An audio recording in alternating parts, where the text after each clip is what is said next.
Across the UK, online and on DAB. Get an earful of unusual nocturnal emissions with radio's Lord of Misrule, Iain Lee. No relation, thank God.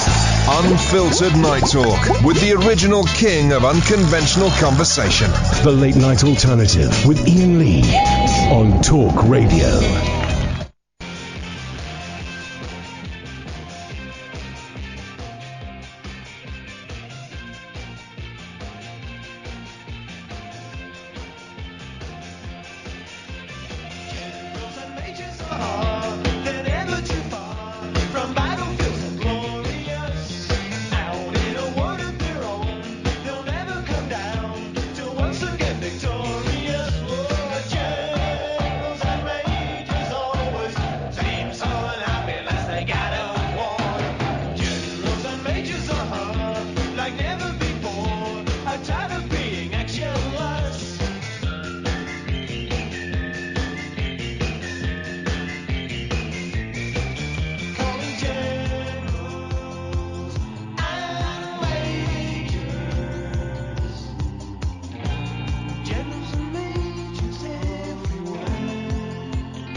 Here we go.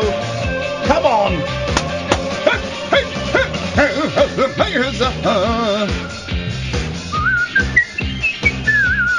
Oh, a bit dry on the whistle there. Try again, boy.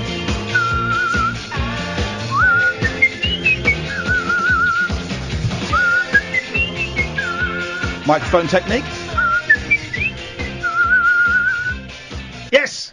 Good evening, Friday. It's Friday. It's happening. It's happening tonight. I'm Iain Lee. That's Catherine Boyle, the Late Night Alternative. Sorry, Catherine, we haven't got time for you to actually say anything there.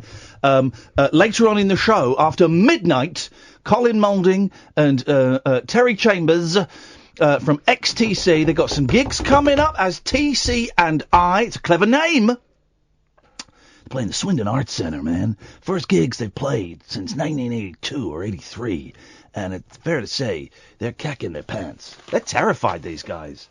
Colin Moulding, you know, one of the greatest songwriters, making plans for Nigel, Grass, King for a Day, Generals and Majors. I said to him, when was the last time you played your songs in front of an audience? He said 1983. He's done a couple of other live gigs with, you know, like as like a sort of backup man for other acts occasionally. Not many, a handful.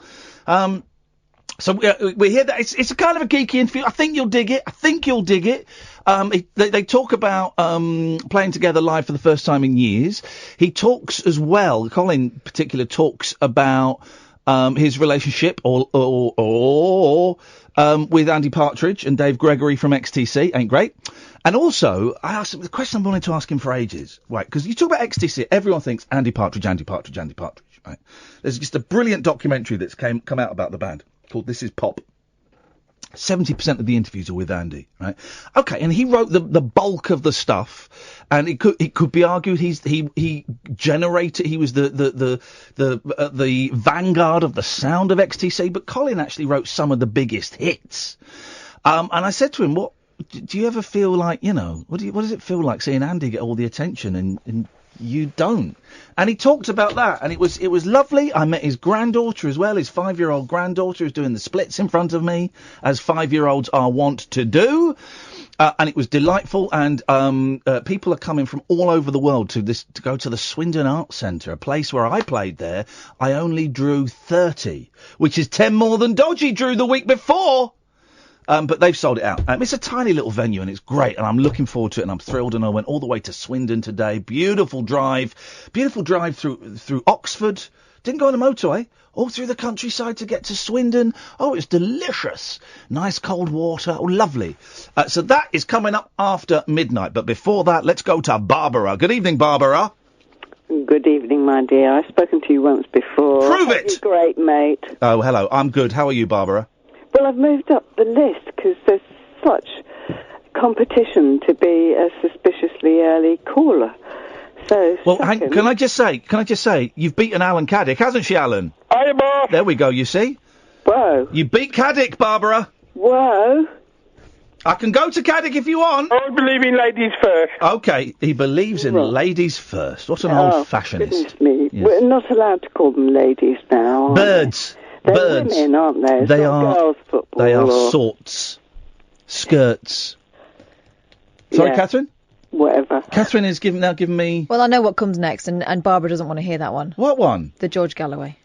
I wasn't going to say that. Well, you usually do. Oh, for good... Terrible man, Barbara. You're saying George Galloway is a terrible man? A man who does nothing but big us up? You're calling him a terrible man? I'm calling you a terrible man. Don't be so silly, Cat. Say it louder, son. Don't be so silly, Cat. Thank you.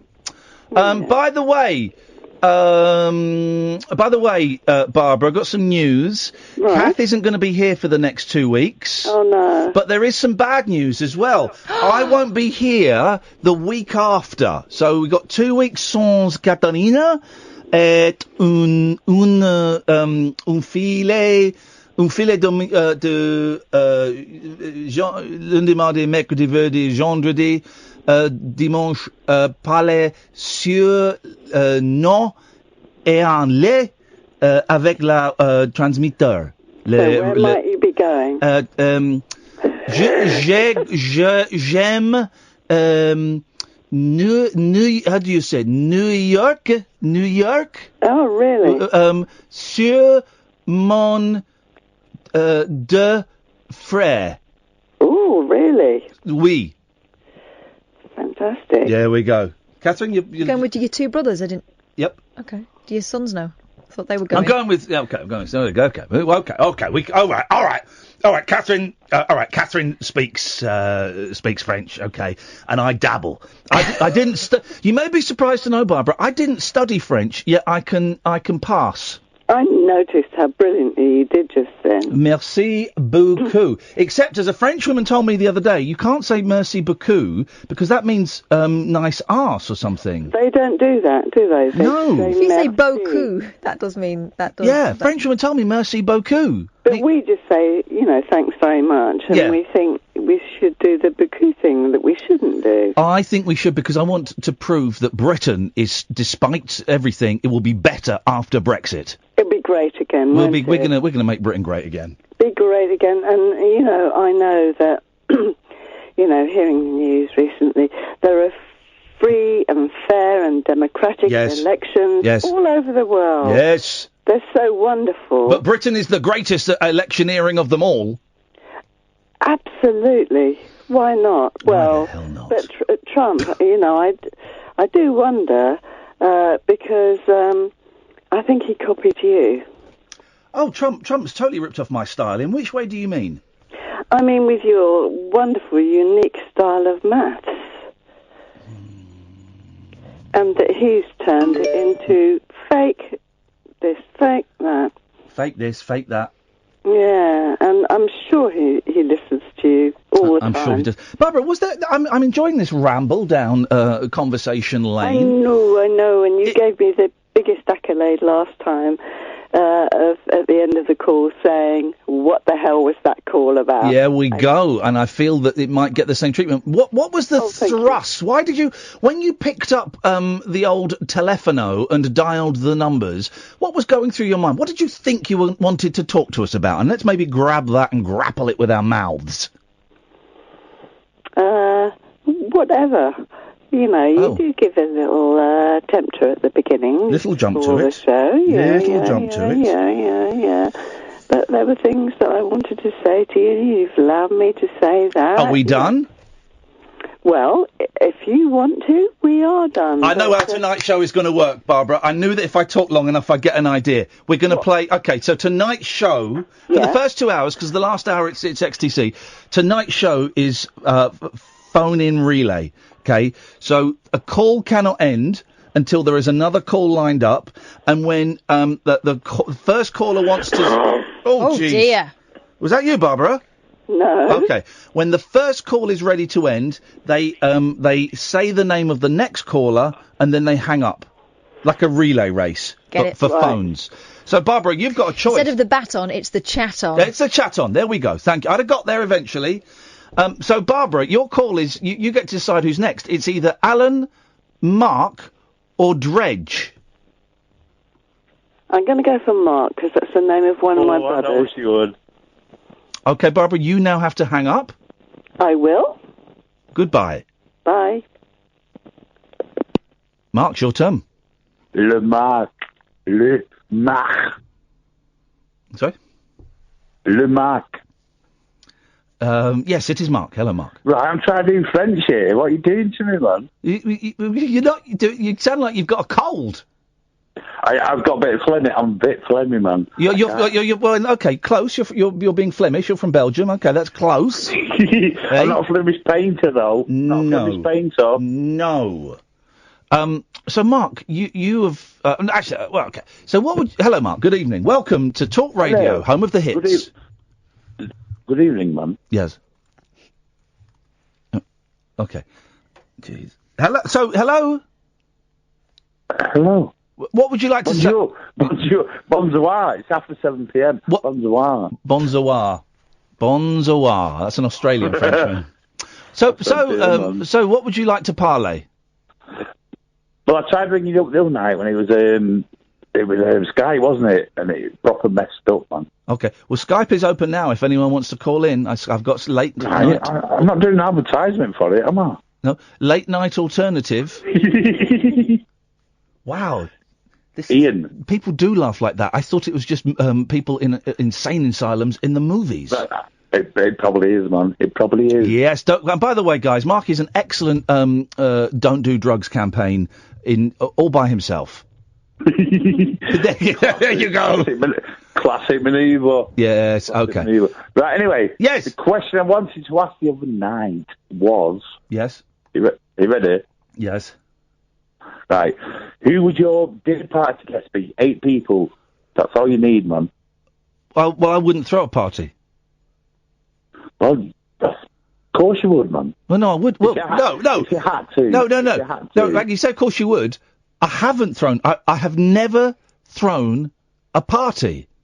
If the Gestapo said you had to throw a party... Oh, God, don't bring Nazis into it. 8 people. 8 people. Make them up, man. Kath? Oh, you struggle. Every day I'm struggling. I would invite Kath. Hello? Hello? Are you bludgeoning someone to death while we're talking? Because if you are, could you wait? Yeah, I can do that, man. OK. I would invite Kath. Yeah, obviously. I'd invite Sam. Who's Sam? That is going to be dull, man, with Sam. Sam, nobody knows Sam. Well, I know him. I work with him. Right, okay. I'd invite Simon. Simon who? Rimmer? Simon Roberts. I like Simon Roberts. Who's Simon Roberts? The best Simon. Yeah, he's my mate. I used to go to college with him. Oh, God, you're not... I can see where this vein's going. It's going to go... I'd invite Conan. Huh? That's 4. Yeah. I'd invite Scott. Can I rewrite the question? Because I meant famous people. I'm afraid you're only allowed one question a night. So that's that call over. So now you have to pass the chat on.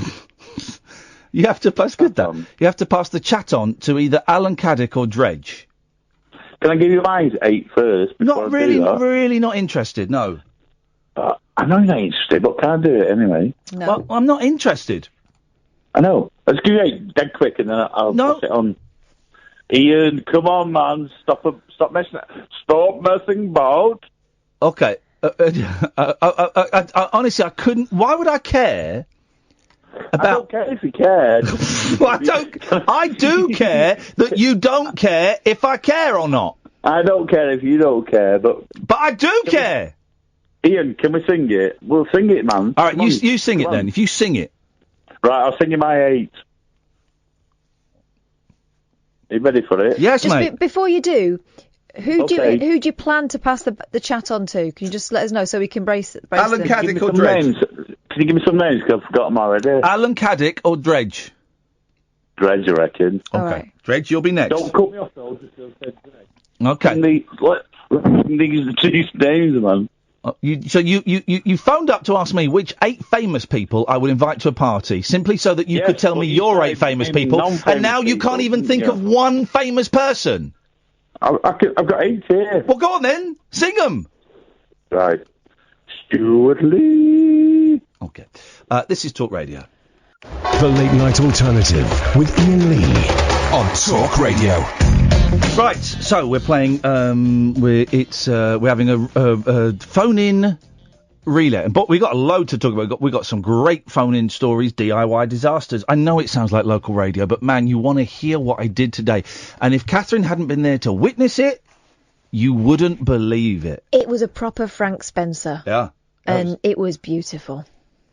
It's trying to build a TV stand, Dredge. I don't know how you do that. Sorry. So yeah. Hello. So I went to Comic-Con the other day, right, in London, right, London Comic-Con. Oh yes. And I went up to the Beano stand first of all. Yes. Anyway, I got chatting to somebody about old comics. You know, we got on quite well. He said, "Okay, well, you know, we'll keep in touch. What's your Twitter handle?" So I said, @John Dredge. Yeah. There was a long pause. He said, "You're not that bloke that phones up Iain Lee, are you?" Oh, Dredge. Dredge, there's a fatwa on you from Dennis the Menace. That was the first time I've ever been recognised. He recognised you from this old rubbish, did he? Yeah. Oh, well, the Beano love this show. They keep sending me loads of stuff, and I'm more than happy to take the Beano stuff. Hello, the Beano. I also like the Beano. I was in the Dennis the Menace fan club, and I suppose I still am. I don't think I got ejected. Just so you know, Beano, hi. We love the Beano. But then I started wandering around this Comic-Con. You know, like there's famous people, or allegedly famous people, signing autographs for money. Did you see the Duke of Hazzard, one of the Duke of Hazards? No, I saw 2 Dukes of Hazzard. Were they both there? And a Catherine Bach. Okay, because I met a Duke of Hazzard. I met one of the Dukes from Hazzard when I was in New York recently, and I invited him on the show, and he just laughed at me and looked away. Was it the dark-haired one or the blonde-haired one? It was the dark-haired one. He was an arsehole from a long way away. Whoa! Dredge! There are men in their 40s and 50s who are dropping their Horlicks on the floor in outrage. You're just urinating on their dreams. Well, what happened was he was sort of when no one was asking him for his autograph, which was quite a lot of the time. Sorry. What you mean was when no one was paying him for his autograph. Exactly. No one asks a celebrity for an autograph. Got to pay them for an autograph. Exactly. Yeah. But what he was doing was he was playing an acoustic guitar to nobody. Right. And that to me just smacked of being a bit of a Right. Idiot. Right. He was sort of ignoring everybody. Hang on a minute. Hang on a minute. You're saying that people who play acoustic guitars are idiots? That's controversial even by my sweeping nonsense. Well, no, he was playing it to himself and ignoring all these other people around him who were sort of, there to obviously help him out and, things like that. Oh, Dredge. But I tell you who was there. Hang on a minute, Dredge. Catherine, would you like to read that headline and read that story, please? It's about to, and I know you didn't want to bring this on, Dredge, but it's about to get very, very dark. So seriously dark. Okay. Here we go. All right. Dukes of Hazzard star Tom Wopat. That's the acoustic guitar player. Pleads guilty in touching case, and we're not talking about a case that brought everyone to tears. We're talking about touching. Former Dukes of Hazzard star Tom Wopat, or was it Wopat, has pleaded guilty to inappropriately touching 2 women from the cast of a musical in which he starred. Prosecutors say the 66-year-old was sentenced Friday, so this was early this month. No, really? Not even joking. To a year of probation after pleading guilty to 2 counts of annoying and accosting a person of the opposite sex. I applauded that man in New York a few weeks ago. The New York I told you I could tell. I could tell he was annoying. Yeah. I could tell he was... Be quiet, Dredge! The New York City resident was charged last August with touching 2 female cast members while rehearsing for 42nd Street at Waltham's Regal Music Theatre in Massachusetts. Man. He also received a continuance without finding for 1 year after admitting to sufficient facts on the charge of cocaine possession. The drugs were found on his person during the arrest.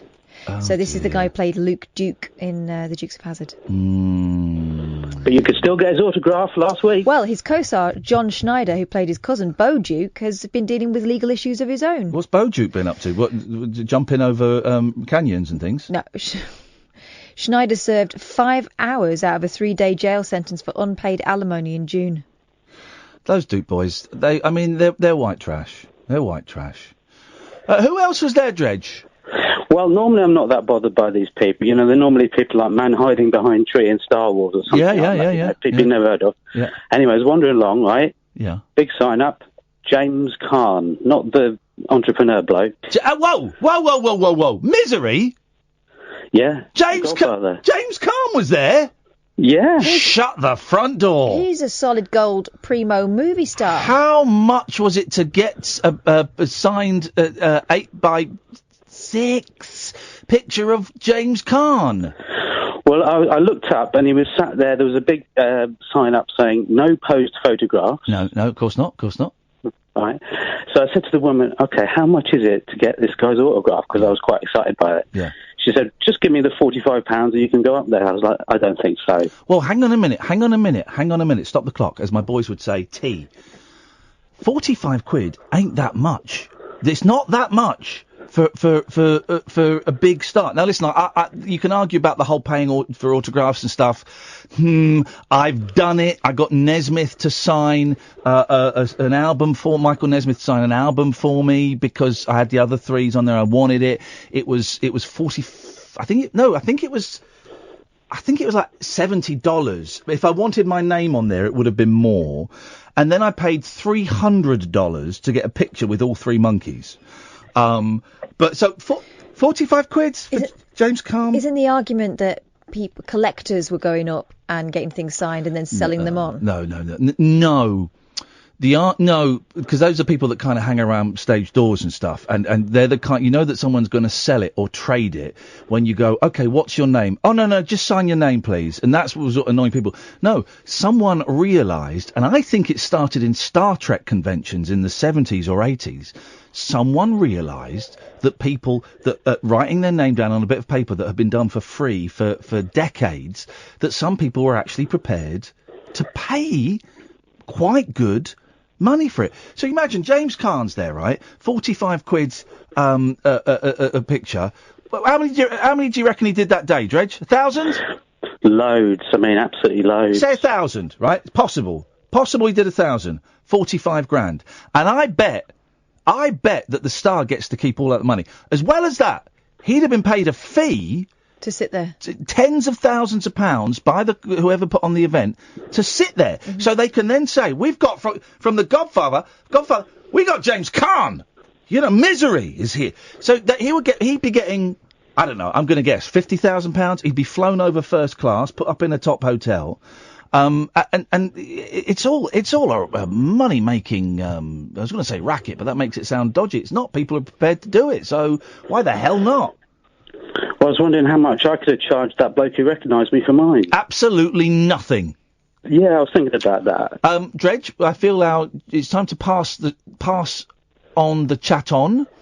You have DJ Otzi or Alan Caddick. Who would you like? DJ Otzi. You're going to go to... OK, so pass the chat on to DJ Otzi. DJ Otzi, I pass the chat on to thee. No, I hang up, don't I?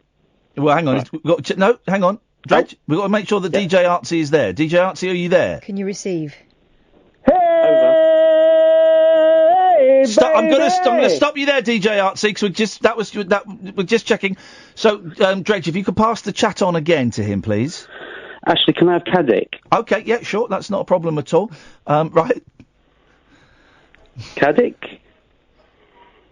He's not fallen asleep. He has not fallen asleep in 15 minutes. Although saying that, it only takes a second to fall in love. Well, it only takes a minute, girl, as you know. Well, I'm seeking treatment for that. Let's go back to DJ Artsy. Okay. So, now, DJ Artsy, are you there? No. He's not. Hey, baby! I've got to stop you there, DJ Artsy. I want to know. Whoa. If you be my man. How you doing, I've got to... I've got to... Tonight, baby. I've got... I'm kind of nice music. Okay. I've got to stop you there, DJ Artsy, because now Dredge is going to pass the chat on to you. It's like a baton, but it's made of conversation. Oh. Is he there? He's there, I think. Hello? I passed the chat on to you. Hold on. Please be quiet. Please be quiet. Oh, zip. Zippity zip. Yes, please. Yep. I passed the chat on to you, DJ Artsy. Thank you very much. Okay, so Dredge, hang on a minute, please! Flippin' heck, man. Hey! But hang on a minute! How you doing? Friday night, everybody, party people! Please be quiet! Please be quiet. Dredge now has to hang up. Oh! I can't believe Caddick's asleep. No, sleeping through. So you've got to hang up now, Dredge. We can't even talk to you. The chat is off for you. Okay, right, goodbye. I cannot believe what is going on, man. Now it's your turn. Is it me now? It's a feature I thought would be quite good fun, but actually it's atrocious. It's your turn now, DJ Artsy.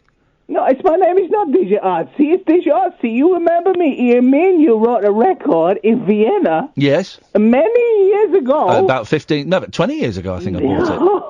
It's a long time ago. And we have made a lot of money together, right? Well, I don't know if we've ever actually met. Well, no, because we did. We were in the bar together, me and you, man. Yes. This is DJ Otzi. Why have you put Otzi on the screen, Sam? Millennials. He's a good kid.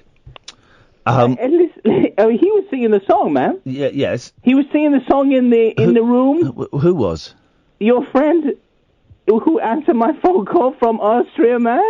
Okay. Anyway, listen. Yes.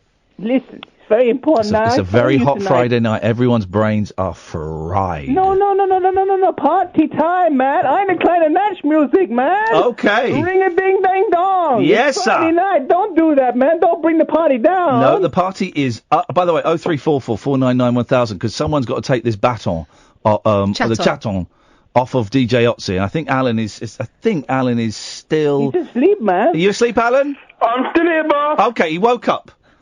Okay. Hey, that's lucky for me, because he would have been on before me if he had been awake earlier on when the fella passed on the baton. Okay. Anyway, listen. Yes, mate. Here we go. 5, 4, 3, 2, 1. 5, 4, 3, 2, 1. 1, 2, 3, 4, 5. 2, 4, 6, 8. 2, 4, 6, 8, motorway.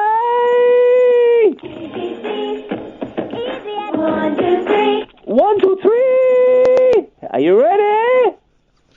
Are you ready? Are you there? Here we go, party people! Yeah, we can do this together! Hey, very good!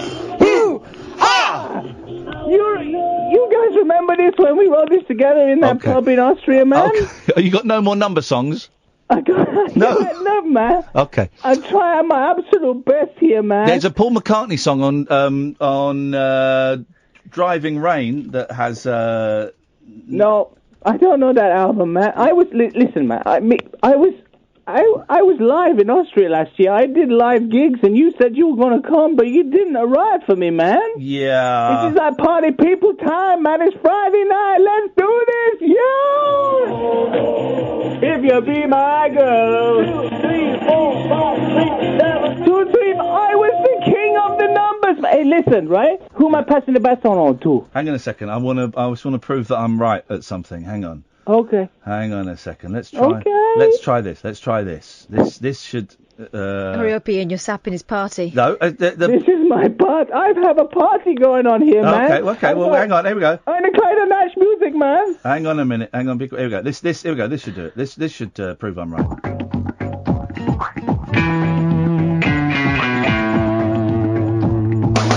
2, 3, 4, 5. That's very, very good, man. Hey, listen, guys. What are you using over there, guys? Let's go there and back again.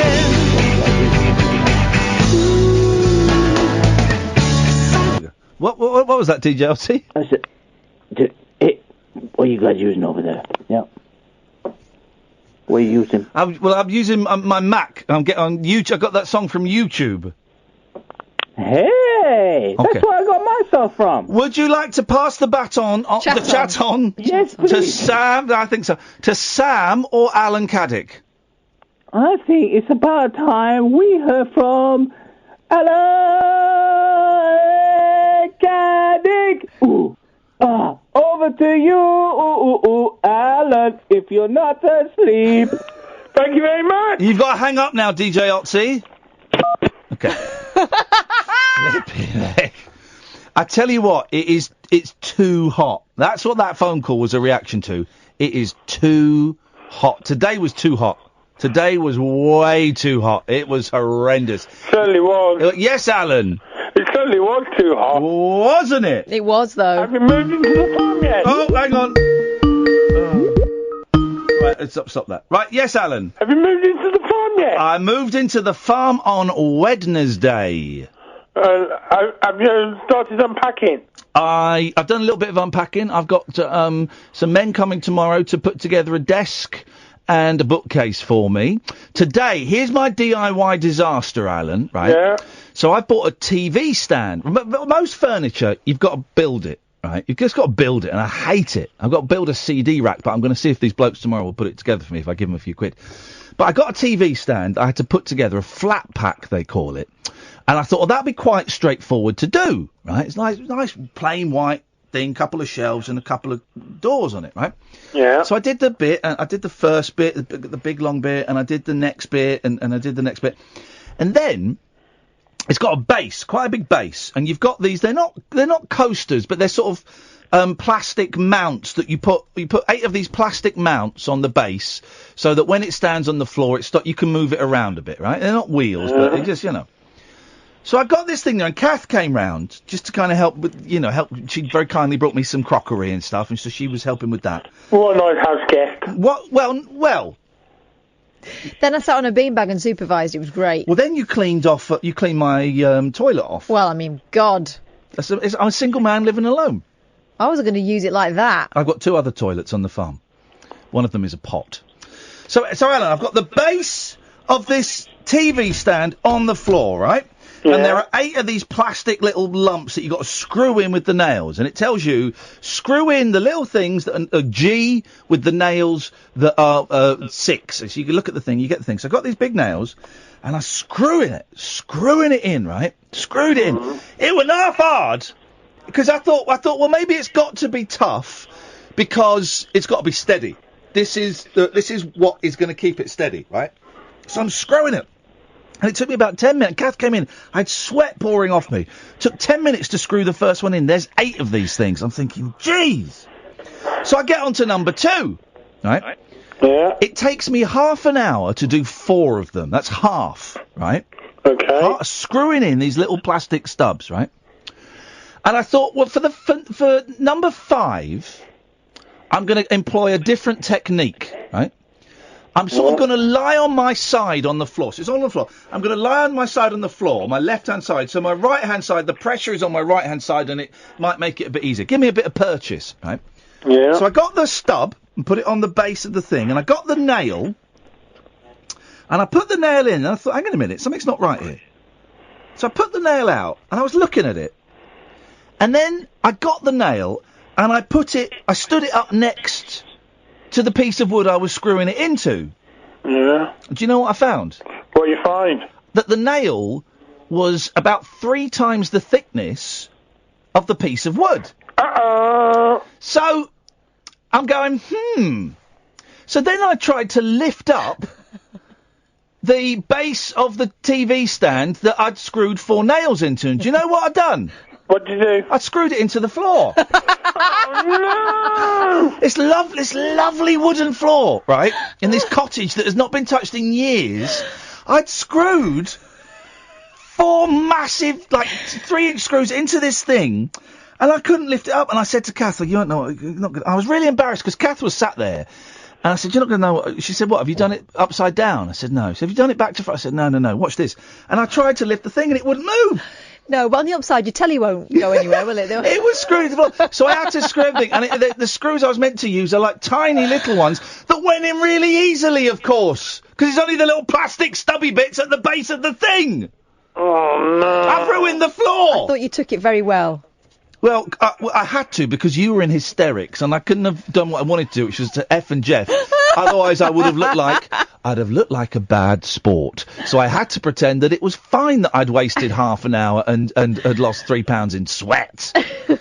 So that has been my day, Alan. Well, I've been on the allotment doing some motivating. Doing some what? Rotivating. Preparing the ground. Okay. Oh, rotivating. What?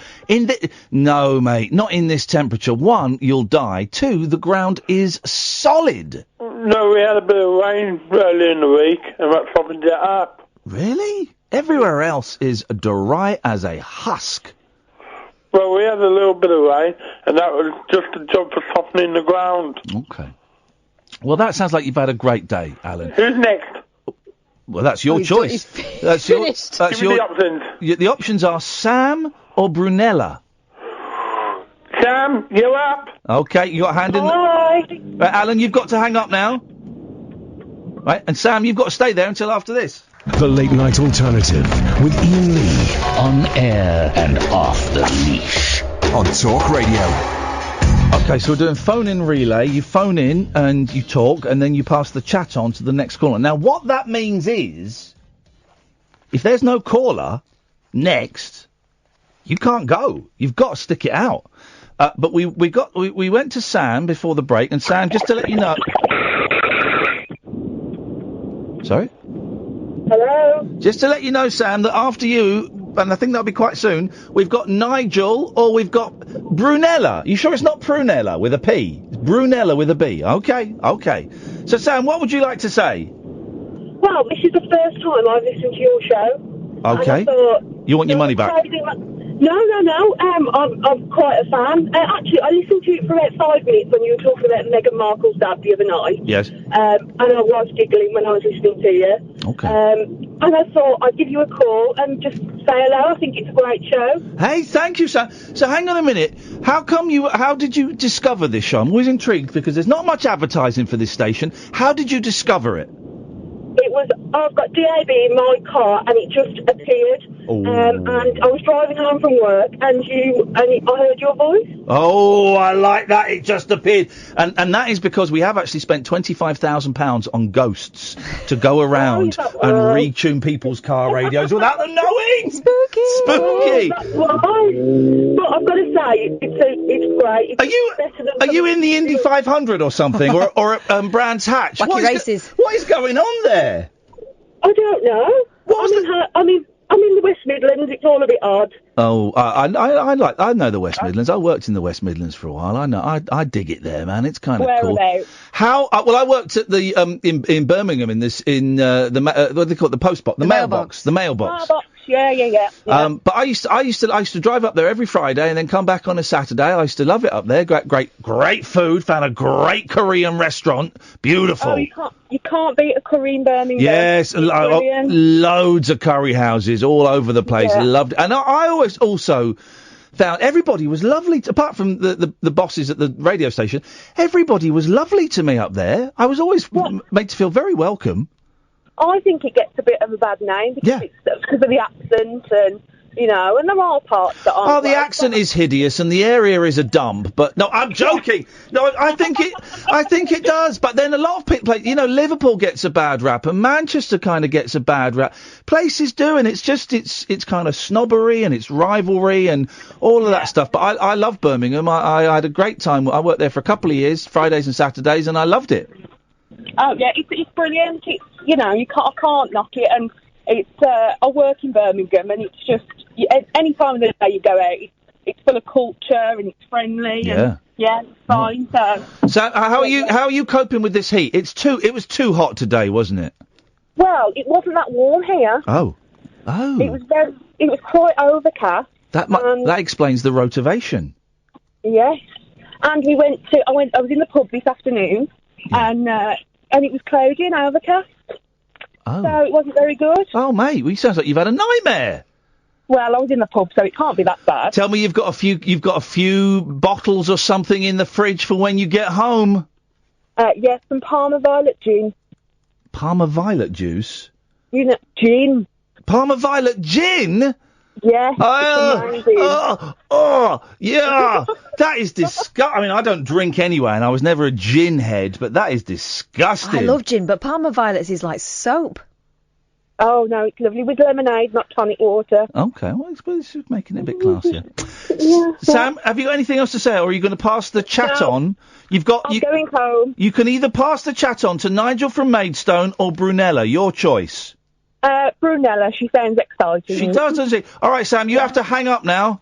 No problem, bye-bye. Bye-bye, take care. Bye. What a lovely lady. Wasn't she nice? Okay, she's gone. Brunella. Hello. Hello, how are you? Mixed. How are you? I'm okay. You sound like you're losing your voice. Yes, it's stress, I think. Stress? Yes. What's stressing you? What's going on in your life? I've lost my job today. Oh no, mate! I know. Oh, I'm so sorry. I'm so sorry. Was there any reason? Cutbacks, terrible behaviour? What happened? No, I'm awesome. I bet you are awesome. Change of interest in the company. Did you like the job or? I did. That's why it sucks. Loved it. She said sucks. Oh, well. She said sucks.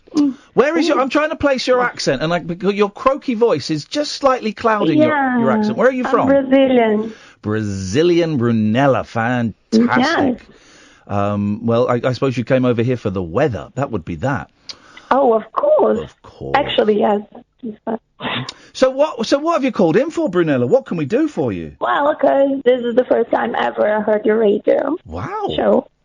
My boyfriend just introduced me to you. Okay. And I was like, what would be fun? Yeah. To give him a call and tell him about the shit they have had. And I keep swearing, I'm sorry. That's all right. Don't do it anymore. So how did you find out you'd lost your job? Did you kind of get called in? Did you get a text? Some people get sacked by text. Oh, God, no. No. No, it was face-to-face stuff. And what did they say, Brunella? Did you say, look, you're just too Brazilian for us. You have to leave. Brexit, Brazilian Brunella, Brexit.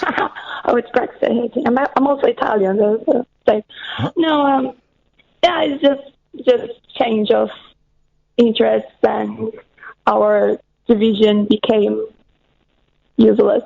So, meh. Wow, the old change of interest line, huh? Oh, yes. So what are you going to do? Please tell me that you are hideously drunk or high this evening.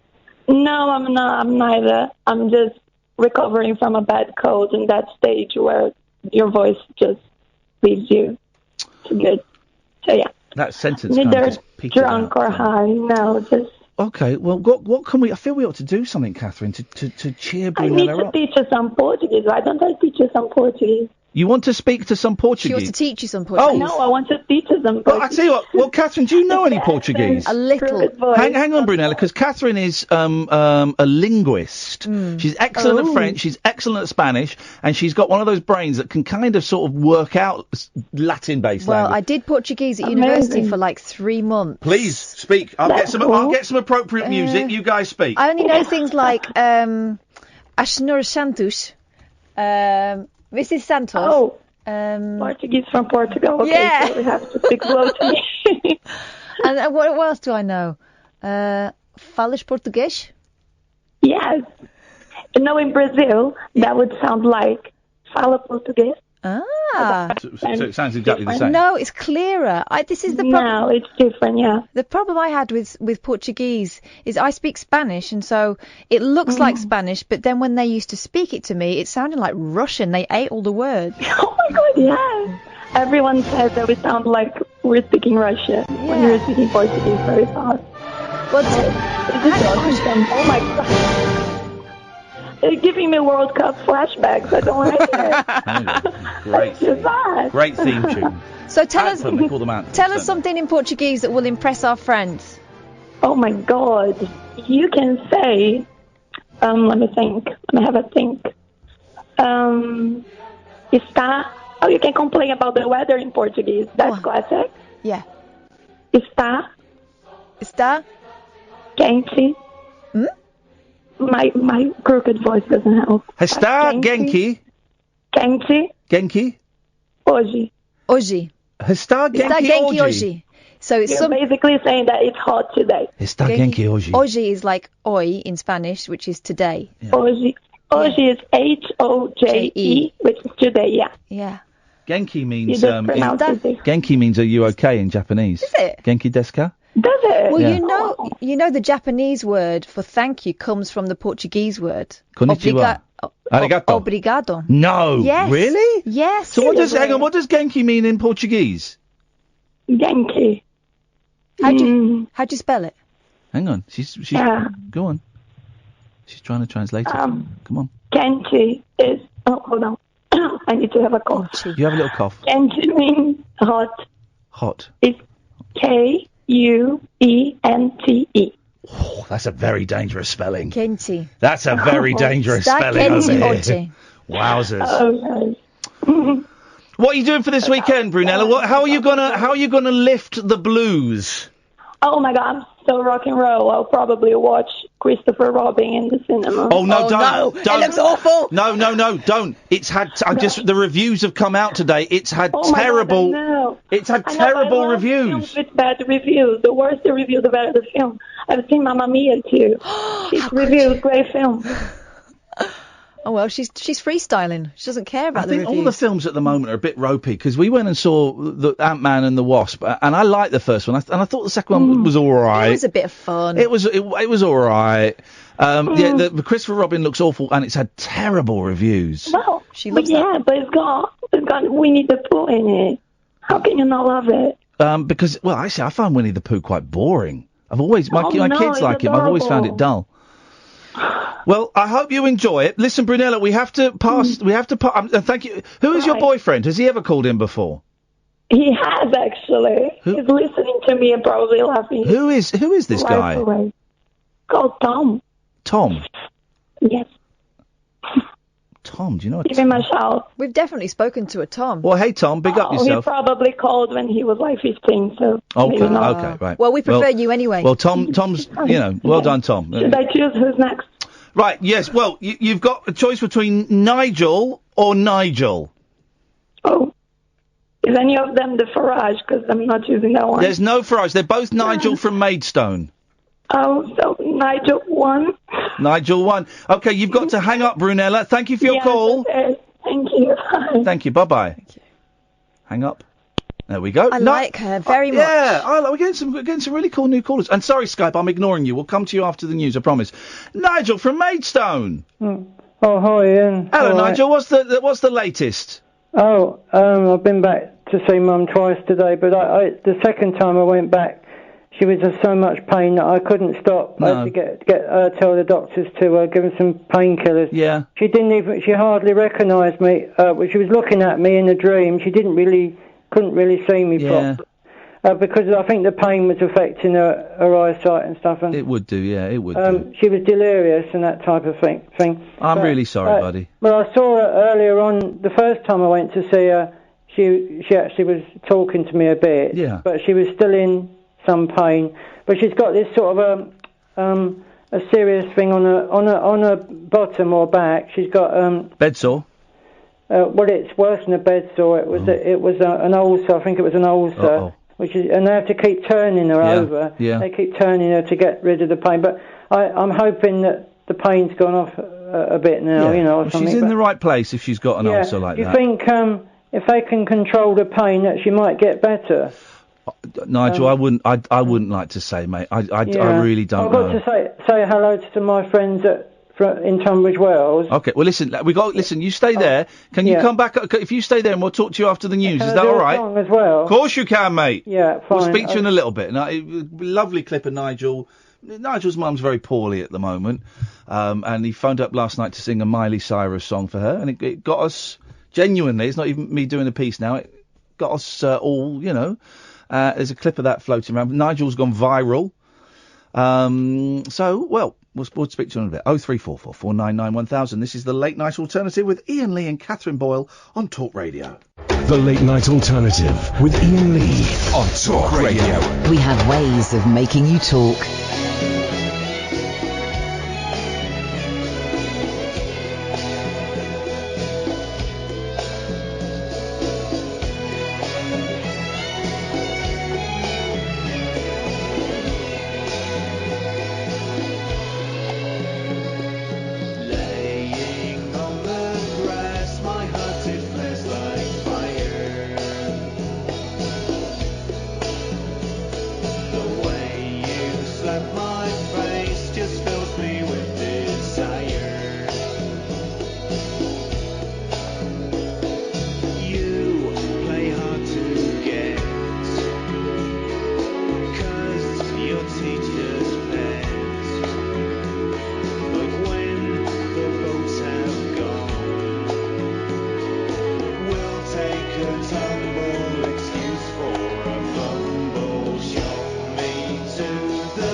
I love that song. And yes, he's saying grass and not grass. Well, I suppose that's the Swindon accent. Uh-huh. That's the Swindon accent. But you're supposed to. Everyone thinks, oh, yeah, smoking. No, it actually means grass growing. It's all about snogging in a field. That's what it's about. I'm down with that. And we know you are. Oh no! I pressed pause. There we go.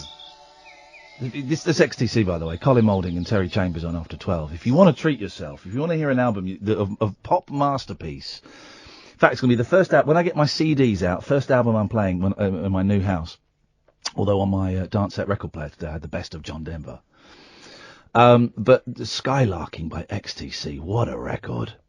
What a record. It really is just a stunning pop, slightly psychedelic, slightly folky masterpiece. Colin Moulding, Terry Chambers from XTC on the show after midnight, talking about their live shows that they're going to be doing later on in October in Swindon. 0344 499 1000 is the phone number. We can do Skype in a bit as well. I can see that Ollie and Tom have been calling in a bit, and we'll try and get to you.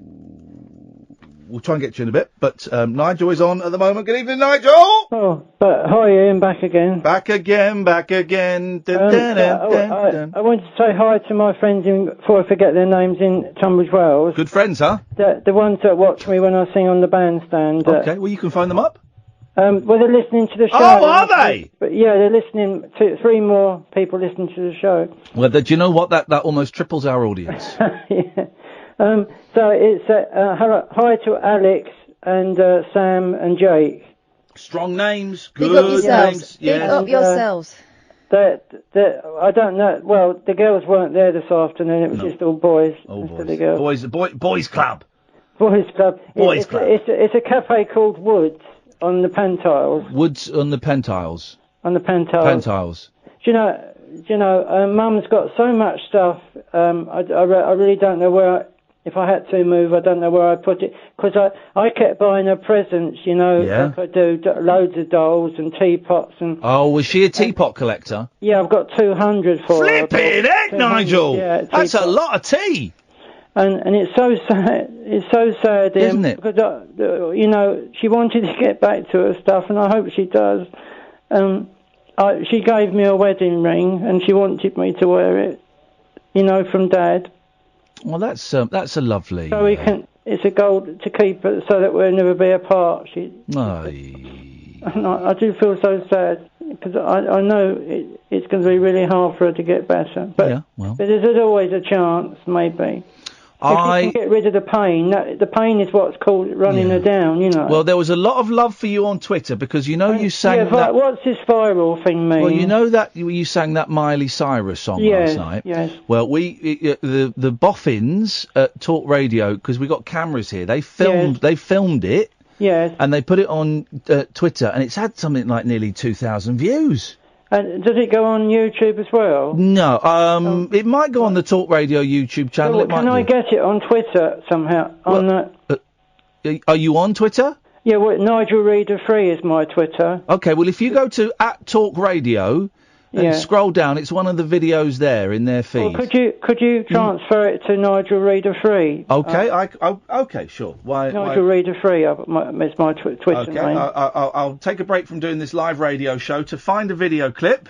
Yeah, not now, but... Well, I'm not going to do it later on, mate, if I'm completely honest. I see. So you talk to Catherine while I do your... Then I can see it when I put the laptop back on tonight. Yeah, you'll be there in your notifications. Here we go. And it's me talking to you on the radio in the studio, singing a song. Yeah, that's exactly what it is. It's what happened last Nigel, night. But you won't be able to see me, though, because I'm on your... There's no camera on you, Nigel. I've just zapped it to your inbox. I don't like what's going on with my hair there, but that's not really the point of it. You found it, have you? I found it. I've sent it to you. I've tweeted it to you. Oh, thank you very much. It's my pleasure. Oh, so pleased. That means viral when you when that goes onto Twitter, then. Well, viral means lots and lots of people have seen it. So I was exaggerating slightly, but it certainly had. Let me just click on it. It's had 2,325 views. That's quite a lot, then. That is not bad. That's not bad. And of course, people listening on the radio, there's more people listening to the radio, isn't there? Oh, about 100,000 people will have by the end of the weekend have heard or seen your touching tribute to your mum where you sang that Miley Cyrus. And when you sing live, when you're on the radio live, a lot more people hear you as well, don't they? And I put it in the podcast as well. It's gone out today. Oh, thank you. What was I going to say now? I forgot. Were you going to sing a song for us? Yeah, so I'll do you a short song. I can't be too loud because of the neighbours. I'll do a classical one, Dream a Dream. Beautiful. Charlotte Church one. Yeah. What was I going to say? Oh, God. Okay. I can't remember what I was going to say, so I'll fire away with the song. Fire away. Away you go. Yeah. Here we go. I'm just going to turn the mic. Just see if you can hear this. Okay. 1, 1, 2. Can you hear that? Okay. Yeah, it's got his own PA system. I'll just press the knob in and. Here we go. Dream a dream. Thank you. Take it. Thank you. Oh. 1, 2, testing. 1, 2. Hi to Maidstone.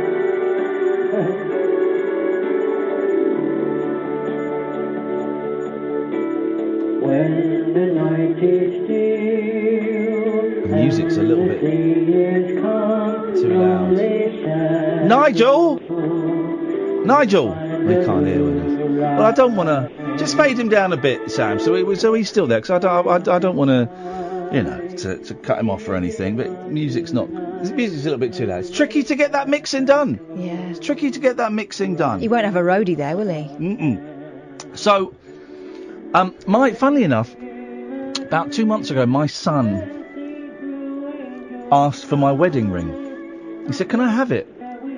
And I said, "You know what? That's an excellent question." And I sat there and I thought about it, and I said, "I'm going to say no for now, but let's talk about it again at a later date." Yeah. Seems a little bit because it's a nice ring, and it's. As wedding rings are, they're more symbolic than anything else, and when you put them on, they're symbolic of hope and the future and love and trust and faith and all these things. And when you take them off, they are symbolic of failure and disappointment and heartbreak and upset and maybe arguments and all different kinds of things for different people. So for the last, I took it off just before I went in the jungle, and so for the last 8-9 months, it's been by the side of my bed. Now it's in my wash bag because that was the only kind of safe place that I knew where if I put it there I won't lose it. I don't know. This is a genuine question, right? To divorced people out there, I don't want to make this show into the divorce show because flipping it's boring, but what do you do with your wedding rings? I can see myself at some point, 10, 15, 20 years from now, giving it to one of the boys if they want it. I think it seems a little bit too soon to do. What do you do with them? You can't chuck them. I suppose if you've had a big falling out with your husband or wife, that chucking them might seem appropriate. If it's been a very toxic marriage, mine was not necessarily toxic, so I don't want to do that. So I don't know what you do with them. Keep them? Do they lose? Do they lose their power over time? They must do. The magic has to fade out of it at some point. I'd see it before I went to bed and just think, oh, you effed that one up. That was the thing. But does the magic go at some point? I would imagine it does, but you're right to hold on to it now. Because, apart from anything else, diplomatically... if I chucked it away, that's like slapping her in the face. I wouldn't. I know you wouldn't chuck it away. But also, if you gave it to one of the boys now, and she said, and your wife saw that, then that's a statement, isn't it? Yeah, I suppose it must be. Keep it until he's old enough to appreciate what it is. Yeah. And then sell it to him because it was quite expensive. I think they were from Tiffany's, those rings. Thank you, Iain. Yeah, Nigel, the music was a little bit too loud, but we managed to we got the essence of it. Yeah. And we all, as always, send you and your mum the very best, and you keep us informed. I think it was because I was singing in a different position. Oh. I was away from the speaker more. But it's job to balance it over the phone. It is. Well, just to let you know, for next time that. We've got a phone call, Nigel. We have to go. I'll see you later then. Bye-bye, Nigel. Bye-bye, Nigel. Bye-bye, Nigel. Bye-bye, Nigel. All right, how does this work? Hello? Hello, Skype.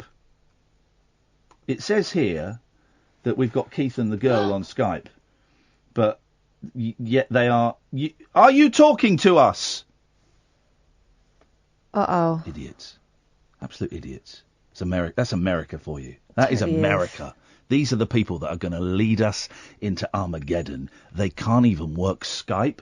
You got to do your settings. Speak to us. I tell you what, we're going to go to a break because that's what we do, and we're going to leave you there. And when we come back, you better be talking to us. The radio show for people who know the best part of the day is the night. The Late Night Alternative with Iain Lee on Talk Radio. We'll get you talking. Good times. Catherine and I were arguing during the break. She claims to be a drummer. No, and I said, go on then. And she went, I can't do it now. I didn't claim to be a drummer. I said I played drums in a concert once. Right, okay. Well, like, I only did dumps. Only people like Keith Moon or Phil Collins play drums in concerts. Not in a kid's concert. Go and do it. All right, I was using the all right, I was using that. I was using the right, bass, come on then. bass drum. Let's hear it. Let's hear it. You said, come on, Pete Best. Dumps. Do your fingers on the table and the foot the foot. Because you can't. I'm not a performing monkey. Because you can't do it, mate. I totally can do it. You can't do it. She can't do it, Chemda. I totally can do it. Hey. She can't do it. Oh, she can do anything. Yeah. You know that. Well, exactly. He's just bitter. Now, can you hear Catherine on through the Skype? Yeah. Okay. Can you guys hear me? Yes, we can. Yes, we can. It's Chemda from Keith and the Girl. It's a great podcast, guys. Go and get it. They do it every day. They work harder than we do. But you know, we won't hold that against them. How's it going, man? You all right? I am so addicted to this now. Uh-oh. I mean, you know, you guys are one thing. You know, your voices are just smooth in my ear. But then your community, the comments, the hellos, the extras. Yeah. I love it. Are you high on a drug? Are you high on an American drug today? I should be. Wow, I was earlier. What? But now drugs are legal, aren't they? Is weed legal in America now? Weed is very stupid in America. So what happens is some of our states are legal on a state by state level. Okay. But federal law can get you arrested and shut down. It's very odd. When I was in New York, I kept seeing this wagon, and I can't remember what it's called, but they were basically they were selling like cakes and edibles, they call them. Edibles, right? Mm-hmm. And lollies, those candy bars with weed in. You can tell I listen to Keith and the Girl. I know all about edibles now, and Chemda's into blunts. I love you, Kath. Which I think I had to look them up, Chemda. It's like a doobie, but it's got a cigar skin on it or something. Okay. Oh my God! Can you just talk to me about weed? Using weed words is so fun. I never heard the word blunt said in that accent, and I just want to pick that up. I just moved. Right, I moved into a very, very nice little village. There's hardly any houses there, and I went. I did the thing right where you go and knock on people's doors to introduce yourself, right? So yesterday I knocked. Convicted pedophile? Sorry? That's what we have to do here if you're a convicted pedophile. You have to go and tell everyone. Over here we just call it manners, but there it's legal. It's protecting your children. Okay. You know, it comes off different in that accent. So. I'm not a paedophile. Okay, let's just get that clear before that becomes a meme or a hashtag. Hashtag Iain touch it. Doesn't, right? No, you don't have to have all of the things. You can have just some of them. By the way, the greatest television show of all time, To Catch a Predator. Oh my God, sick, right? Isn't it the best? It's such a naughty show, but it's so good. You have to stop saying the word naughty. What? There's naughty. Why did you bring condoms and lubes when you thought you? Oh God! I just visiting a friend. I'm gonna go now. And then the police pounce on him. Yes, man. That's such a good impersonation. Holy shit! It's good. Oh, sorry. I'm so sorry. No, but so I went and knocked on the door next door, right? And it just as you walked up the path, you could just smell this skunk. Like, it was like the strong stuff. Just smell it. I thought, man, they're going to be a house full of stoners. And I knocked on the door, and this kid who's got to be about 14 or 15 opened it, bug-eyed, like smoke kind of up wafting out. And I went, hello, mate, I'm Iain. I'm your new neighbour. Oh, yeah, okay. Don't tell my parents. No, I said, is your dad in? No, he's out. All right, of course he is. All right, you smell he's out. And as I walked away, I really wanted to turn around and sort of wink and go, that smells like good shit, man. But I didn't know if that would freak him out or if that would make me look like an old hippie. Well, funny that. Better to play safe when it's your next door neighbors and you're just saying your first hello. Yep. Better to let him think that you're the guy that just is saying hello and he owes you one. Maybe he'll mow a lawn or two. There we go. That's right. If he's so interested in grass, he can earn it. He can bloody well earn it. Yes, now you sound like an old guy calling it grass. Well, he's smoking a bit of pot, and I simply will not stand for it. It's really tough because weed is now in the air so much. So if you're trying to lay off it, it's such a friendly one that people won't even share their tobacco cigarettes with you, but they'll be happy to pass you their joint. I'm in recovery, and so I can't touch any of that stuff. But it makes sense, It makes legal, free the weeds, I think it kind of makes sense to do all that. But you're right, you smell it everywhere now. It's everywhere. Yeah. That's like, it's like smelling sex everywhere because sex is good for some people, but dangerous for other people. And some people are, trying to be monogamous or celibate or whatever. Yeah. But if you're smelling that everywhere and you're not allowed to have it, but it's good for people and it's exciting and it's natural and it's okay for a lot of people to do, but not for some. That's rough. That's like smelling a bakery everywhere you go. I've got to say, if I can smell someone else's sex, it doesn't really put me in the mood. It makes me think, I'll crack a window in here. Go on. What, so you're in the same room as a sex person? Apparently so. I mean, so this isn't if it's that strong you can smell it in the street, someone needs to shower more. Imagine you're in a bus and you just go, right, who here has been having sex? I can smell it. I can smell your sex. You're not allowed to do that. Triggered. Man. This is not healthy for my recovery. I need to stay celibate. I need to stay away. Luckily, though, we have soap, and as we discovered, vaginal soap, vagina soap. Why? Oh, stop saying it. Was that here or was that in? Soap. That was here. We saw that advert, wasn't it, for vagina soap? Now sex will only smell like eggplant, just roasted eggplants and peach. Okay. The reason why I called. Oh, there was a reason for it, right? It's not just to drag our show into the gutter. You mentioned what to do with the wedding ring, and I just took off my wedding ring 2 months ago. Mate, go on. And it took me a minute. Like I actually practiced taking off my ring and not wearing it for a day and seeing if I miss it and seeing if I play with it without it being there, seeing if anybody notices, seeing if people respond to me differently without a ring on.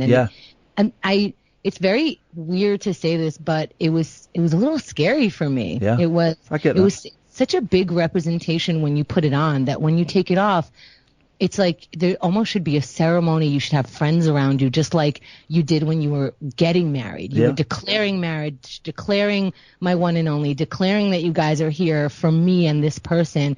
And I'm way into divorce parties, I think, is what I'm getting at. Yeah.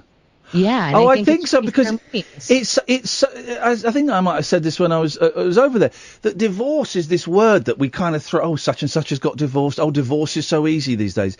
But when it's happening to you, when you're going through it, it isn't just a word. It's this huge thing. And whereas a wedding, you got the build up to it, but then it's a day. You've got a day, and on the day before you're not married, the day after you are married. Yeah. The divorce, you get the papers through and stuff. And I'm still waiting for that. But it just kind of drags on this uncertainty and it's like walking through mud or something. It just drags on. And I kind of like the idea of having a divorce party, not because it's 2 fingers up to the person that you're not married to anymore, but it's kind of, I don't know, a rite of passage. It's you coming out the other side, something like that, isn't it? Yeah, and it's also support to what's happening when you get married. Everybody already knew that you were together, most likely, unless you're getting, randomly one of those quickies. But we already know you as together. Everybody already knows us as together. So it doesn't really make a difference other than we're acknowledging. Yeah. So I feel like a divorce, maybe party is the wrong word, but it's the support. All people are doing when they're coming to your wedding is going, I'm into this. So when they come to your divorce party, they're saying, I'm into you. You're not alone. We know that this is a big part of your life, just like the wedding was. So we want to be on your side. We want to, because divorce doesn't happen like, I guess maybe, I never really thought about it, but it's not the paperwork. It's not the moment that you say, hey, we can't be together. It's the triggers. The other day I fell off my bike and I'm like, got to call my ex-husband. I have no choice, like that's just what I do. That's the number I have memorized, all that stuff. And then I go, don't call, don't call, don't call. It's those moments where suddenly it's like, wow, that was my family. It's my family. That's like not being able to call your mother, your brother, your sister, your anything. It's tough. Even if you had a fight with them, even if you're so mad at them, and even if you know that it's not right to be together, for years and years, they were the person that you called without even thinking. Yeah. My brother-in-law lives abroad, and he's over this week and next week. And I've not spoken to him since, I split up with his sister. And I kind of, and I like him a lot. He's a really good guy, but I don't know. He might hate me. He might be ambivalent. I don't know. And so I sent him a text and said, look, man, I don't know I've never done this before. I don't know what our relationship is supposed to be now, but I still think you're a cool guy, and my kids want me to take your kids swimming, but I can't do it on my own. Would you be up for coming swimming with us next week? Or the 4 kids. And were you braced for him to say, were you prepared for him to say no? I was prepared for him to ignore it, or to send me abuse, or to send me a loving text. And it was the latter. He said, look, this is cool. I'd love to see you. I know the girls would love to see you. Let's go. We're going to go to the swimming pool on Monday. The 4 kids and me and him. And it will be a little bit weird to start with, and then it'll be fine. And, but it's all the other people around you. I don't know how I'm supposed to react, how I'm supposed to, if I still have a relationship. But the thing is, it's weird for them too, because they haven't seen all the stuff that's been going on between the couple that they supported. And they came to your wedding because they were your friends, and, they liked the idea of you being together and all that stuff. And so all of a sudden, these guys aren't together anymore, and nothing's changed for them. Yeah. Nothing's changed for them, but everything has changed, So you've made family with the family. I mean, you've been calling them family. I still talk to my parents-in-law because they're my parents. I remember getting married, and I said, people would always ask me, what's the difference now that you're married? And I said, nothing. The only difference is my in-laws can't get away from me anymore. It's true, though. It's true. So what did you do with your ring in the end? I put it in a bowl where I can't see it, where I won't lose it. I don't want to lose it. Yeah. It's sacred in a lot of ways, but not right now. Right now it has to be put away. I don't know what to do. It was such a good question when you asked that, because I thought of taking it off. I thought of not losing it, but I didn't think, what do I do? And I don't have children. I'm not going to have children. I feel like it'll be like the tattoo that you changed your mind about, where you just know it's your timeline and it's on your skin. And this person is on my skin. They've been my family. They'll always be my family. So maybe the ring is a representation of the family that I have in essence. Does that make sense? Yeah, it does. And you're right about that thing. I played with taking it off and walking around the flat with it off, and then I'd put it back on, and I made the mistake of leaving it by my bed the whole time, and I should have hidden it. But I took it off. I made a deliberate thing of taking it off before I went to Australia to do the jungle, and that's scary. It was scary. It felt like a really big thing, because I knew I'd be on TV, and I knew that people close to me would notice it. But the day before I went in, I was interviewed by the press to say, this guy's going in. And a journalist for a newspaper said, so when you're in the jungle, are you going to be looking for love? And I went, whoa, no, man, I'm married. And she rightfully said, well, you haven't got a wedding ring on. And it completely caught me off guard. And I stumbled and I stuttered and I went, oh, I've just made a decision, I don't wear one. But it was obviously, and that then set the whole tone for them trying to find out what was going on with my marriage and knocking on my mother-in-law's door and fun stuff like that. But you're right, the first time you kind of go out in public without it, it's a statement, man. But it's also the kind of reverse of, do you remember the first time you went out with it on? And it felt weird, and you looked at your hand and I saw my mother's hand, and it's like... You must have done this. So when we bought the wedding rings before the wedding, we practiced. We'd sit and watch a film with our wedding rings on. It felt weird, right? Yeah. And you could feel it heavy on your hand and everything. So, and I reckon it took me about a year or so to get used to that. So... physically, it's a thing you need to get used to, as well as all the stuff that goes along with it, the symbolic stuff. God. Yeah, and you want people to, you want to say, oh, it doesn't matter, I'm just taking my ring off. It's a representation of something that's not there anymore. But you made it a representation of something important when you asked people to come and bring you gifts and eat and rejoice with you and drink with you and clink glasses with you. Yeah. So you asked them to come and watch this ring being put on you. So I love hearing that you practice taking off your ring, because I didn't, I get overly sensitive about stuff, and so it's really cool. By the way, all of my friends that have made the joke, do we get our wedding presents back? Don't make that joke, because I don't know if you're joking or not. I don't know if that's a genuine. But I'm kind of going. The response is, "Don't worry, I've still got the receipts for yours." But I don't know. I don't. What did you get me? I don't remember. It's a joke. Is it? Is it a joke? Yeah. It's not funny. It's awkwardness. It's people who don't know what to say, but they want to tell you that they're cool with it. Is everything all right though, Chemda? You doing okay?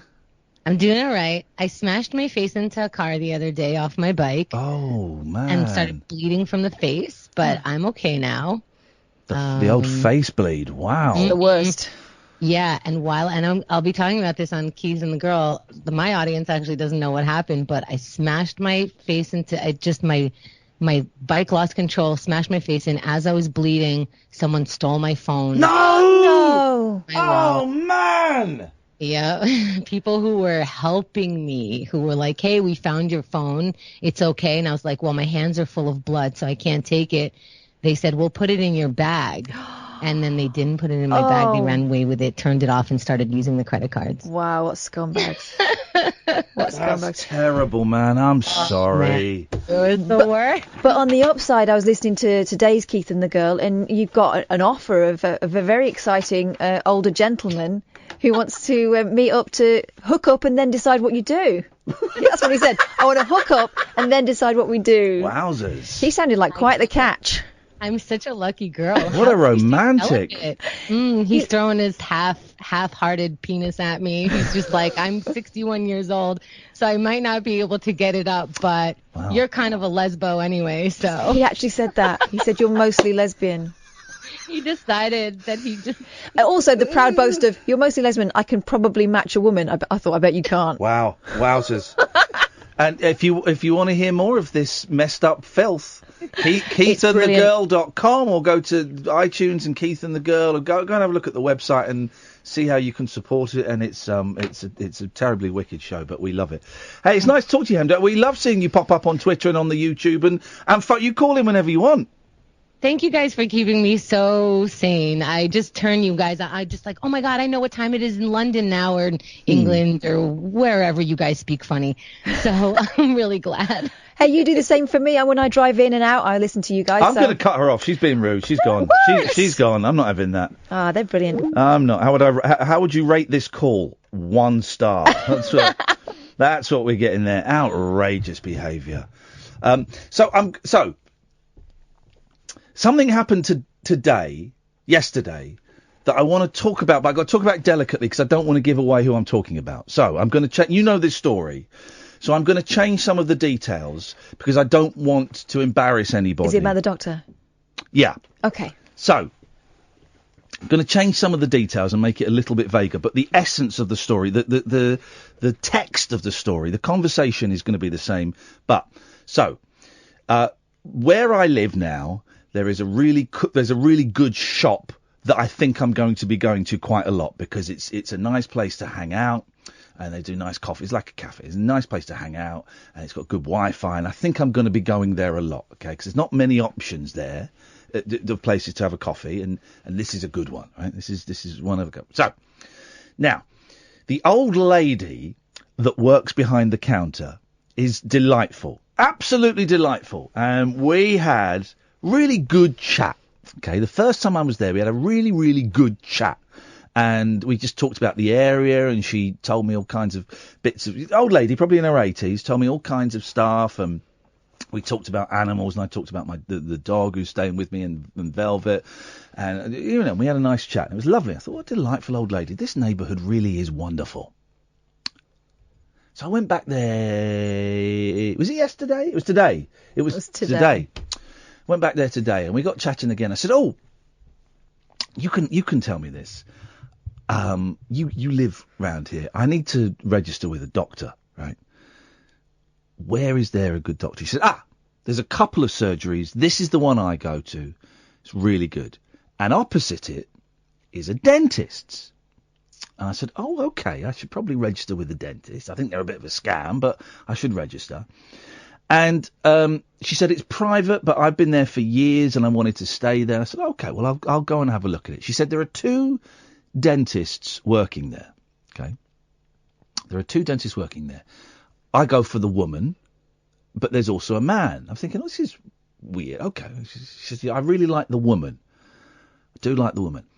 I don't go with the man because I don't like colours.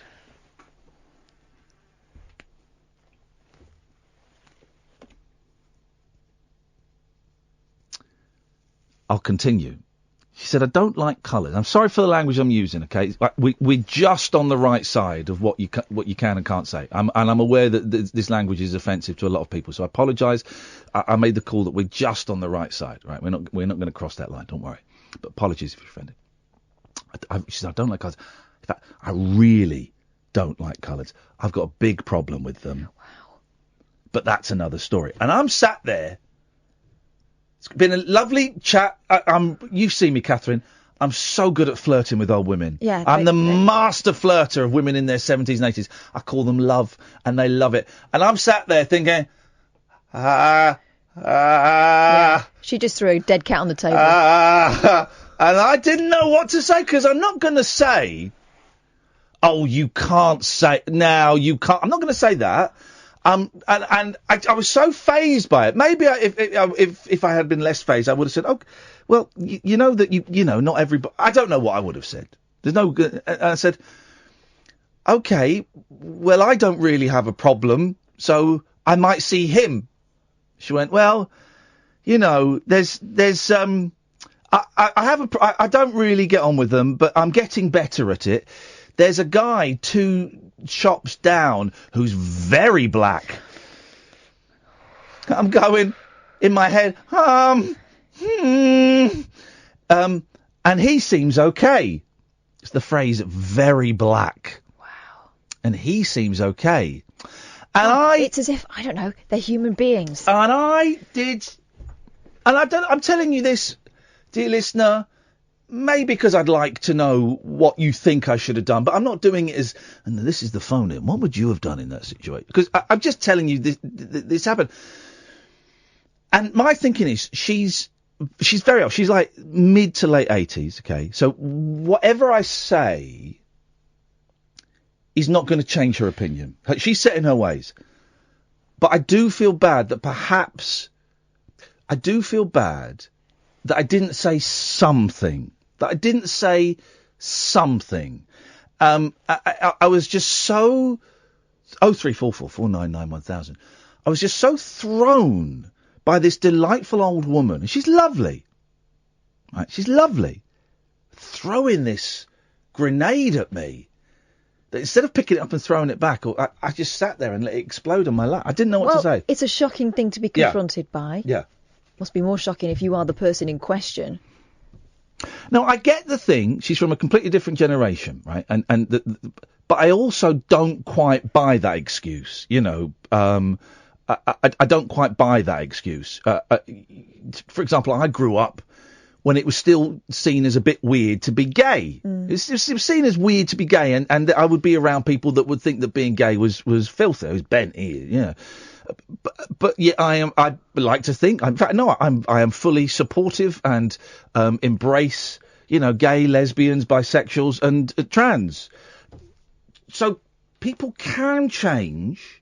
Not say change implies that my opinions of gay people when I was younger was that they were disgusting, and that never was my opinion. But you've educated yourself. Well, but that was never my opinion that they were bad people.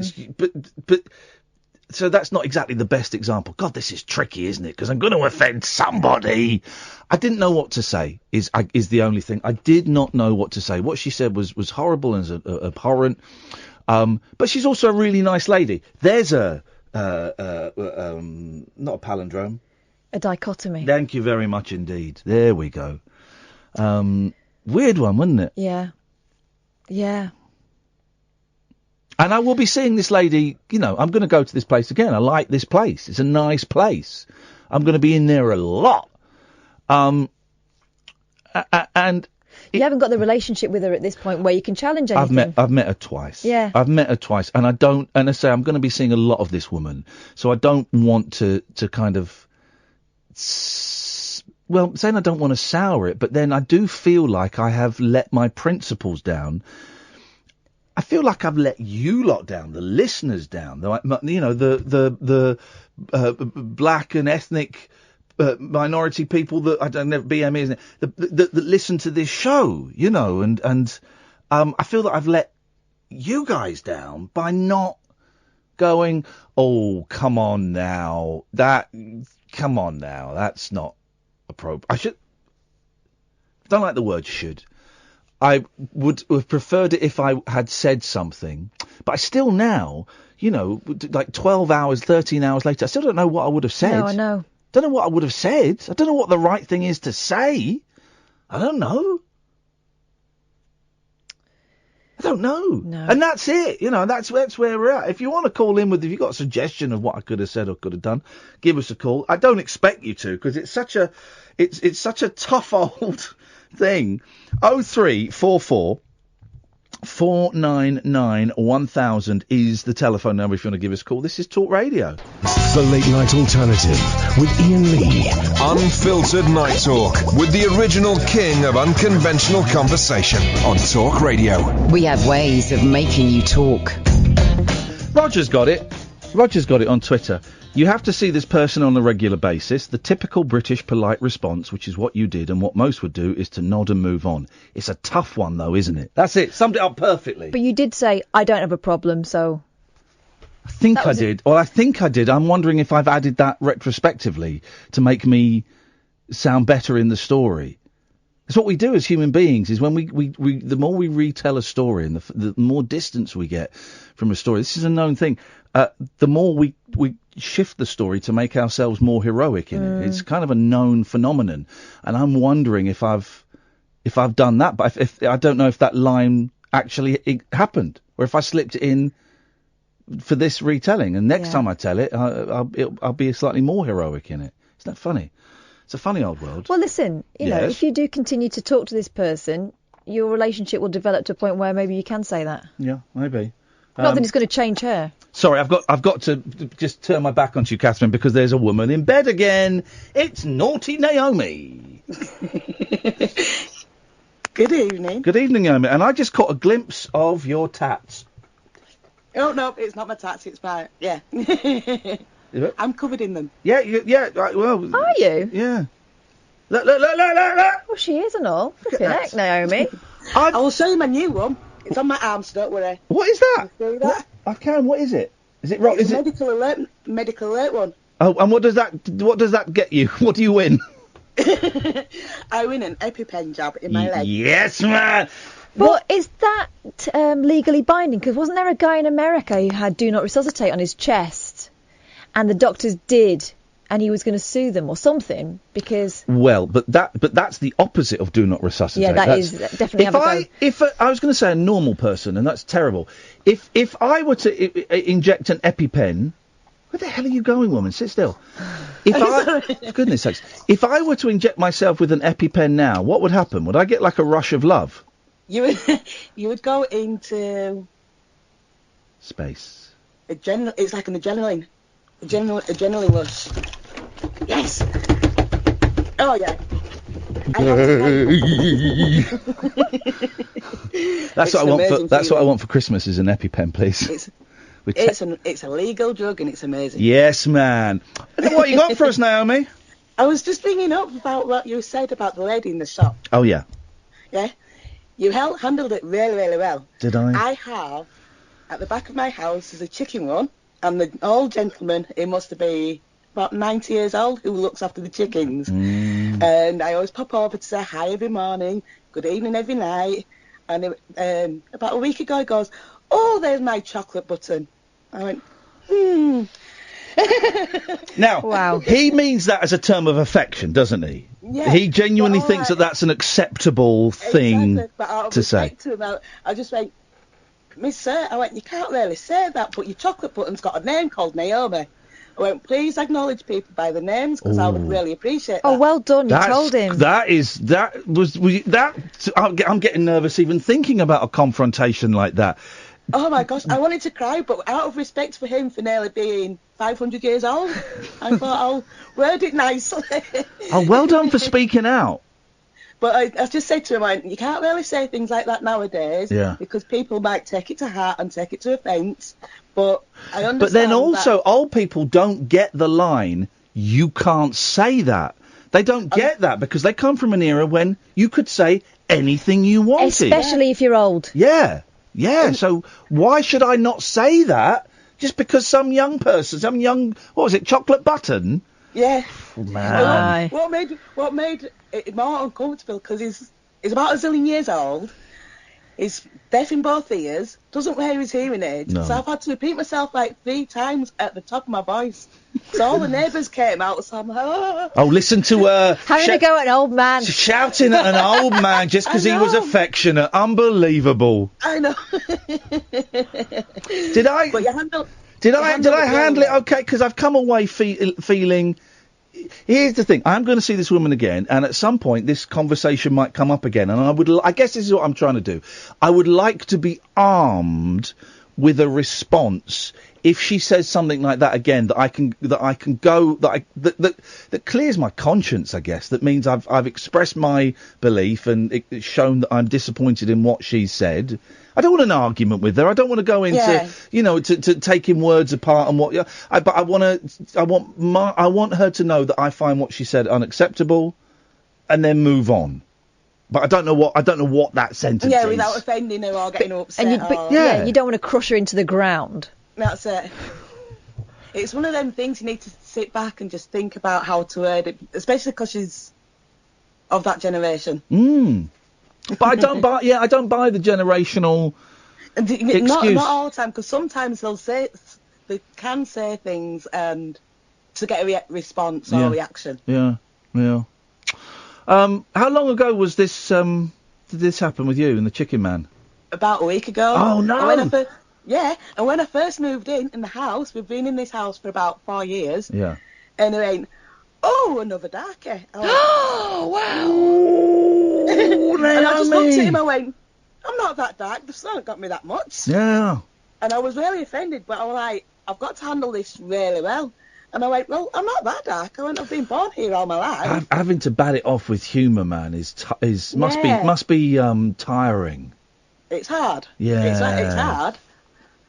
And I was like, oh, okay. And it chuckled away, but I said it because I'm not a very quiet person. I speak very loud. Oh, you gobby, yes. Oh, yes. Yes, we've got that. 5'3", but my mouth compensates. Where's your husband tonight? I don't believe she's got a husband. If she has, he's tied up in the freezer. Where is he? He's in the chicken run. Oh, he's the old man. You're married to the old man. That's what happened. He's your husband. Naomi, I've got to go because we've got loads of calls. It's lovely to talk to you. No probs. You too. Ta-ta. Bye-bye. Have a good one. Bye-bye. No one would have been offended by the D word there, but I feel I ought to do it. Sorry if you were offended by the D word, but it's a human being recounting their story and sharing it with us. And if you use it like it's nothing, then maybe you ought to recognise the fact that it is offensive. Yeah. I like Naomi, she's brilliant. But it must be so just having to bat, that stuff back with humour. When you realise that people don't see you as, Naomi or Iain or Catherine, and the first thing they see is that thing, a differentness. Yeah. Pete's on the line. Good evening, Pete. Oh, good evening. Good evening, Pete. You all right? Very, very well, mate. What have you got for us tonight? Okay, well, firstly, I had a suggestion for what you might say to the lady. Yes? But then I heard you talking, and I'd like to ask you a question. Okay. At what age do you count somebody as being old? 37. Right. Well, anyone over 37 then? Yeah. Is old. Oh yeah, I'm not even joking. I made that pronouncement when I was about 30 that anyone over 37 was old, and then I passed it. I do think you're old over that. You're young up until about 25 to 37 is kind of middling. 37, you are old, man. That includes you. Yeah, I'm ancient. Oh God, right. You should hear me sitting down in the chair. I sound like my. oh, and then getting up again. Oh, I'm old, Pete, and I'm embracing it. Do you know what I'm doing on Sunday? I'm putting my CDs in alphabetical order. Wow. I'm an old man, and I can't wait. You've got CDs, that does make you old. Yeah, well, my vinyl, I've not done the vinyl in alphabetical order yet, but that's in the cupboard under the stairs. Okay, I'll pass on to the simple thing of why would it not be okay just to say to this old lady, why do you have a problem with this particular group of people? I know what you mean, and part of me did want to ask her that. Uh-huh. But then I thought I could get involved in a really awkward conversation here, because whatever reason she has for disliking black people, that's not going to be a good enough reason, is it? I understand what you're saying there, but there may be a reason for her. No, but whatever reason she has for disliking every member of the black community is not going to be a good enough reason, is it? It's not be a valid reason for disliking a whole race. I need to make a distinction. It won't be a valid reason for her to say that, but it might be a valid reason for her to have that opinion. No, it won't be. No, it won't be. Because it won't be. Because whatever has happened, unless every black person in the world has done something awful to her, I suspect that she had a run-in with one person who happened to be black, and because of that, she now dislikes a whole race. Well, that's stupid. Isn't it? Just stupid, exactly the word, yeah. Yeah. I just thought maybe, you're probably right there, but I thought maybe for some reason she had encountered any certain number of people of that group, and for her it had made a strong impression of negativity. I'm sure her whatever happened, it has created that strong impression of negativity. But for her then to extrapolate that, an incident, a handful of incidents from people of colour, to then extrapolate that to everybody who is dark that's illogical. Yeah, it's offensive and pretty stupid, I guess. You're right, yeah. And I just thought that if I said, what happened, then we get into an unpleasant story about someone doing something to her. That's what I assume it is. What, I'm then supposed to try and deprogram her and go, well, you can't, have the conversation we're having now. It's pointless, So I didn't know. Go on, Kath. What I found interesting was her comment that I am getting better, meaning that she recognises that it is a problem she has and she's trying to change, which is unusual. Yeah, but then she said, there's a guy down the road. She's old. Yeah, well then she said there's a guy who's a couple of shops down the road who's very black and he's okay. The phrase "very black" was there. The rest is slightly my own wording, but yes. Well, it needs investigation. It does, Pete. Good luck with it. Hey, thank you, mate, and I appreciate your call. I've got to go because we're late for the news. Jerry, stay there. We'll come to you in a bit. This is Talk Radio. Across the UK, online and on DAB. He has made a covenant with the night, and with the darkness he is in agreement. Uncut, after-hours conversation for the up-all-night generation. The Late Night Alternative with Iain Lee on Talk Radio. We'll get you talking. I want that newsreader guy to say the naughty north and the sexy south. Otherwise, it's pointless. This is the Late Night Alternative. I'm Iain Lee. She is Catherine Boyle. Yes, I am. You can listen weeknights from 10 on DAB by downloading the app or by going to talkradio.co.uk. In a little bit, we're going to play an interview I did today just outside Swindon with Colin Moulding and Terry Chambers from XTC. It's a thrill for me because I love those guys. Gotta love those guys. In the meantime, you can go about 10 minutes to give us a call. 03444991000. And then at 1 o'clock, it's Paul Ross. Paul Ross is in for Martin. So that'll be nice, won't it? Let's go to Jerry. Good evening, Jerry. Hello. Hello, Jerry. Let's speak about the old lady, please. The old lady in your village. Yes. And let's say she's probably a bit no, she comes in the year of Matt Millen. blood, there was a blood speech. So she does sort of stuff. She had coming towards her, and she says she lived in other disorders all the time, her life. So I'm going to be honest. I didn't get a word of that, Jer. Oh, sorry. Try it. Sing it. Oh, I think she is from an era of rivers of blood. Oh, well, no, I don't. Yeah, Enoch Powell. I don't think she's a fascist. No, I'm not saying that. I don't think it means it to be neutral. I think it's just her language. I don't think it means it's context. It's not aggressive. Well, no, okay, it is her language, of course, but she's also saying she dislikes all black people. That's not language. That's philosophy. There are other people. I know other. I know other people of her era who may say coloureds instead of black, or may but they don't dislike people of colour.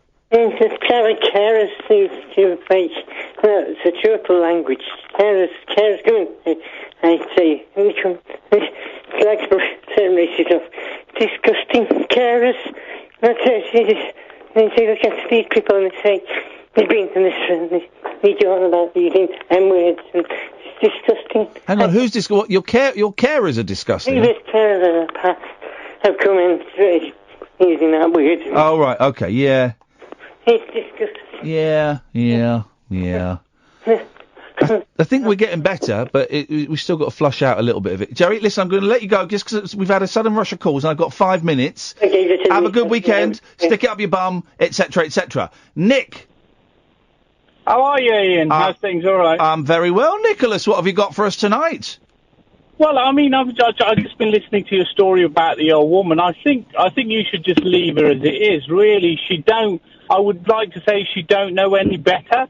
It was the sort of time she was brought up. Well, I mean, there's an old man, but there's an old man I talk to, and he says the same to me. He said we used to run down to the bottom of the road to look at a coloured person. Yeah, but but you're picking up on the use of the word coloured. I'm more concerned. I'm less concerned about that word and more concerned about her saying she has a really big problem with coloured people. Yeah, but the only problem she has is a problem she's probably ingrained in her. She probably don't trust them. What do you think that problem is? Well, I don't know that, and that's the thing. But she does not like. I felt very uncomfortable being involved in a conversation with someone who confided in me, who felt it was appropriate to confide in me, that she has, quotes, a really, really big problem with coloured people, and that there was a guy in a couple of shops down who was all right, despite the fact he's very black. Now, you're saying leave her alone. I don't want to re-educate her. I don't want to change. It's not up to me to change the way she thinks. But I felt that I had let down my friends and certain listeners to this show by not expressing my discomfort at what she said. That's all.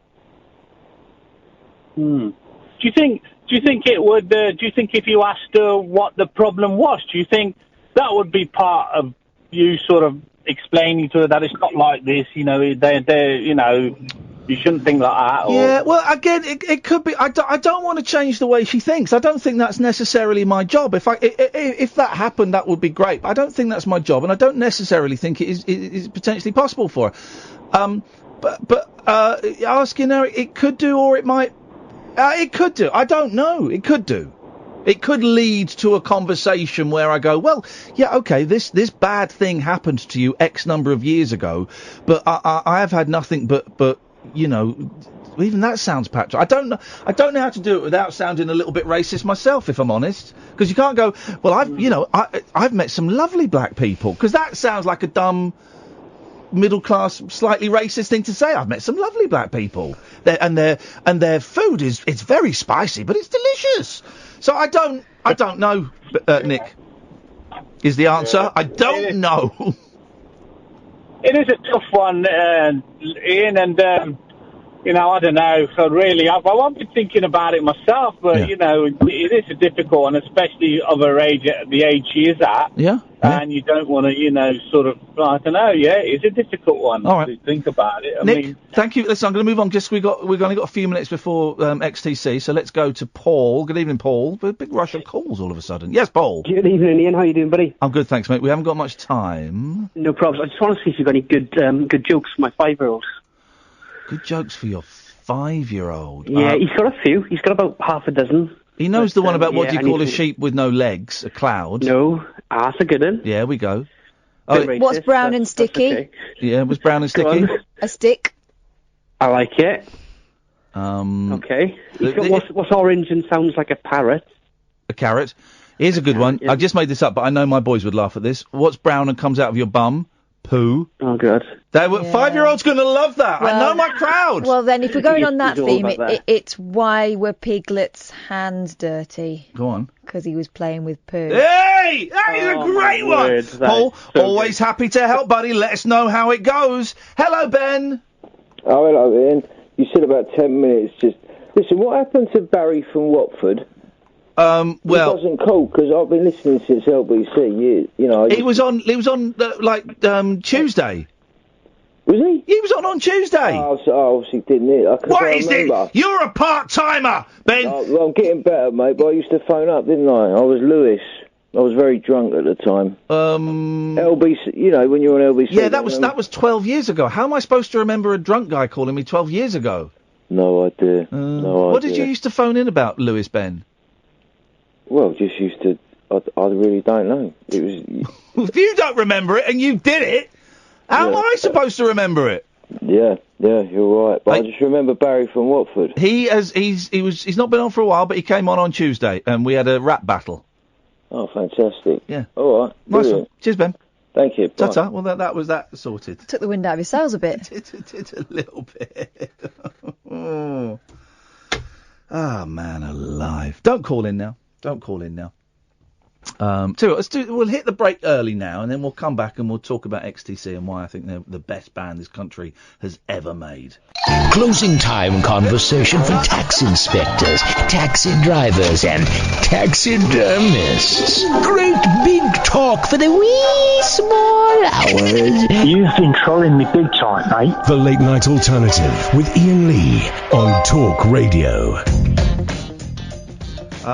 There we go. Vix has just tweeted from racism to jokes for 5-year-olds in seconds. Best show on the radio, isn't it, though? So don't call in now because we're kind of done with the calls for tonight. Catherine, you're off. Yeah. Now for 2 weeks. Anything exciting happening? Loads of exciting things. Beautiful. Is it? Oh, you want me to tell you? Not really. Okay. Well, because I know that you'll send me pictures anyway, which I'm looking forward to. I miss you when you're away. Who's producing? Hayley. Oh, I like Hayley. She's, but she's not as good as you. Correct. I do like Hayley, but I miss you when you're away. Because the producer-presenter thing has always been it's been a good relationship for us. But then it's evolved from me being my show to kind of, being us. Mm-hmm. So I miss you. And then, 2 weeks of you not being there. Then I'm on my own. Then I'm off and you're hosting, yeah. Which is good. That's good news for people. But then we'll get back to, whatever normal is. Yeah, September. Have a nice holiday. Thanks. So, XTC, flipping brilliant. You know the hits, man. Senses working overtime, making plans for Nigel, Sergeant Rock, and all of that stuff. And Andy Partridge is the guy that gets all the attention. And I think Andy, genius, maybe slightly strong, but certainly borderline genius, is one of rock's great eccentrics, I'm going to go with. But there were other people in the band, and Colin Moulding was the bass player and also wrote some of the biggest hits. He wrote Making Plans for Nigel, which I think probably was their biggest hit. He wrote Generals and Majors and Grass and King for a Day and some big songs, man. And a flipping amazing bass player. And Terry Chambers was the original drummer. And when Partridge had his breakdown in 82 and said, I'm not touring anymore, Terry Chambers went, well, do you know what? I'm moving to Australia. And they have got together. They recorded an EP that came out late last year, which is a delight.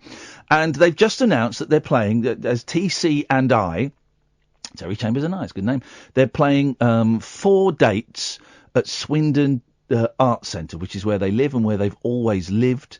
And they sold, I think there might be, they just released a few more tickets. But these people haven't played together for years and years and years, and they are bricking it. I think you will enjoy this. So this was me chatting to Colin Moulding and Terry Chambers from XTC earlier on today.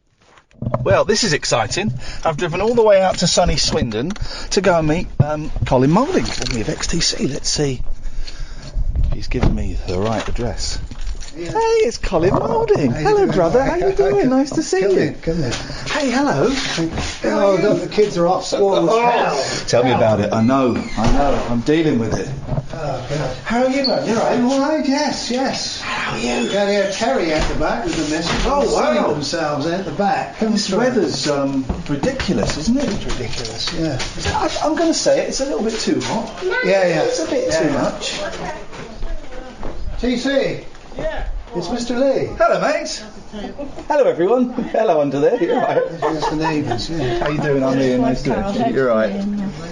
He's taught. I thought he was fixing the fence. You've got him. Well, I'll give him some creosote, I think. I've got some in the shed. Oh, good. How you been doing, anyway? I'm all right, thanks. You want a cup of tea or a soft drink or something? Just some water, I think. Some water will do the job. Spring water with some ice. How's that? Oh, that sounds great. Look at this industrial fan. Okay. This is the nerve centre. This is the bunker. This is where it happens. Where shall I sit? That's out of the way. You have the chairs. I'll sit on the stool. Oh no, I'll sit on the stool. Well, you're a guest, and I'm only. I don't live here. Hang on, what do you mean? You're only? You're the bloody drummer from XTC, man. Colin, I've met you before, so I'm going to turn my back on you slightly, if you don't mind, because I want to speak to Terry. How you doing, man? It's nice to see you. I'm doing very well, thank you. I'm doing very well, thank you. What? I've got right. Okay. So TC and I, great name by the way. Thank you. Were there high fives all round when you came up with that bad boy? High five? What a high five? Oh, come on. You got that on. No. I think we had a bit of a think about the name, and I think the first thing that sort of came up was XXTC, and we thought, no, that's perhaps too obvious, you know. The X of it, not XTC, as in EXTC. Yeah, EX sort of. Well, the X has been lobbed off, hasn't it? Yeah. So we thought that was kind of okay. XTC, you know, I mean, I think that was the first thing that sort of came up. We thought, oh, geez, you know. But your listeners probably won't know that maybe they don't know about Terry being TC. Yeah, of course, yeah. They may not, so being Terry Chambers. Yeah. You're the eye. Can I turn the fan off? Just because of the noise. It means we're going to sweat. I don't know. He doesn't know how to do it. That's just on number 1 as well. That's quite I want you guys to sweat. So you two are playing some gigs. When was the last time? Okay, I will explain this. And my fans are quite musical literate, so they will know about XTC. They will know that you stopped touring when 82. 1982. Have you played gigs together since then? No, never.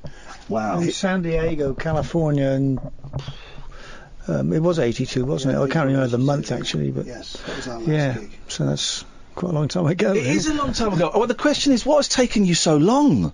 Because obviously, Andy pulled the plug on the touring. That was his decision. Andy had his breakdown, as everybody knows. That's well documented. Yeah. You know, and we just proceeded to make records for the next 30 odd years. And you made, I'm a huge fan. You've made some brilliant records. But was there never a point where, like when in the Beach Boys, when Brian Wilson had his breakdown and said, I can't tour anymore, and they just got, they got Glenn Campbell in, and they got Bruce Johnson in. Was there never a moment where you went, maybe we could go out and tour without Andy and still do the songs justice? I don't think we ever considered it, XTC without Andy was unthinkable, really. Yeah. So we just made records. We just accepted it. But Terry left the band around that time because obviously that was one step too far for him, Right. And because touring was like kind of a major part of his agenda, and but the rest of us accepted it, and me being a writer as well, it was kind of a consolation prize to the fact that we could spend more time writing, Dave kind of mourned it, I think, but accepted it. And then Terry a few months later, Terry left. Really. Was it the touring thing, Terry, that was the final straw for you, or was it? Because I read a report somewhere that it was English Settlement. Was it? The Mummer album. The Mummer album. And then you were pissed off with this. Well, I didn't think that the songs. I mean, I could stand corrected on this. I didn't think they were after English Settlement, which was the previous album, which was, it seemed to be everything seemed to be building on the rock.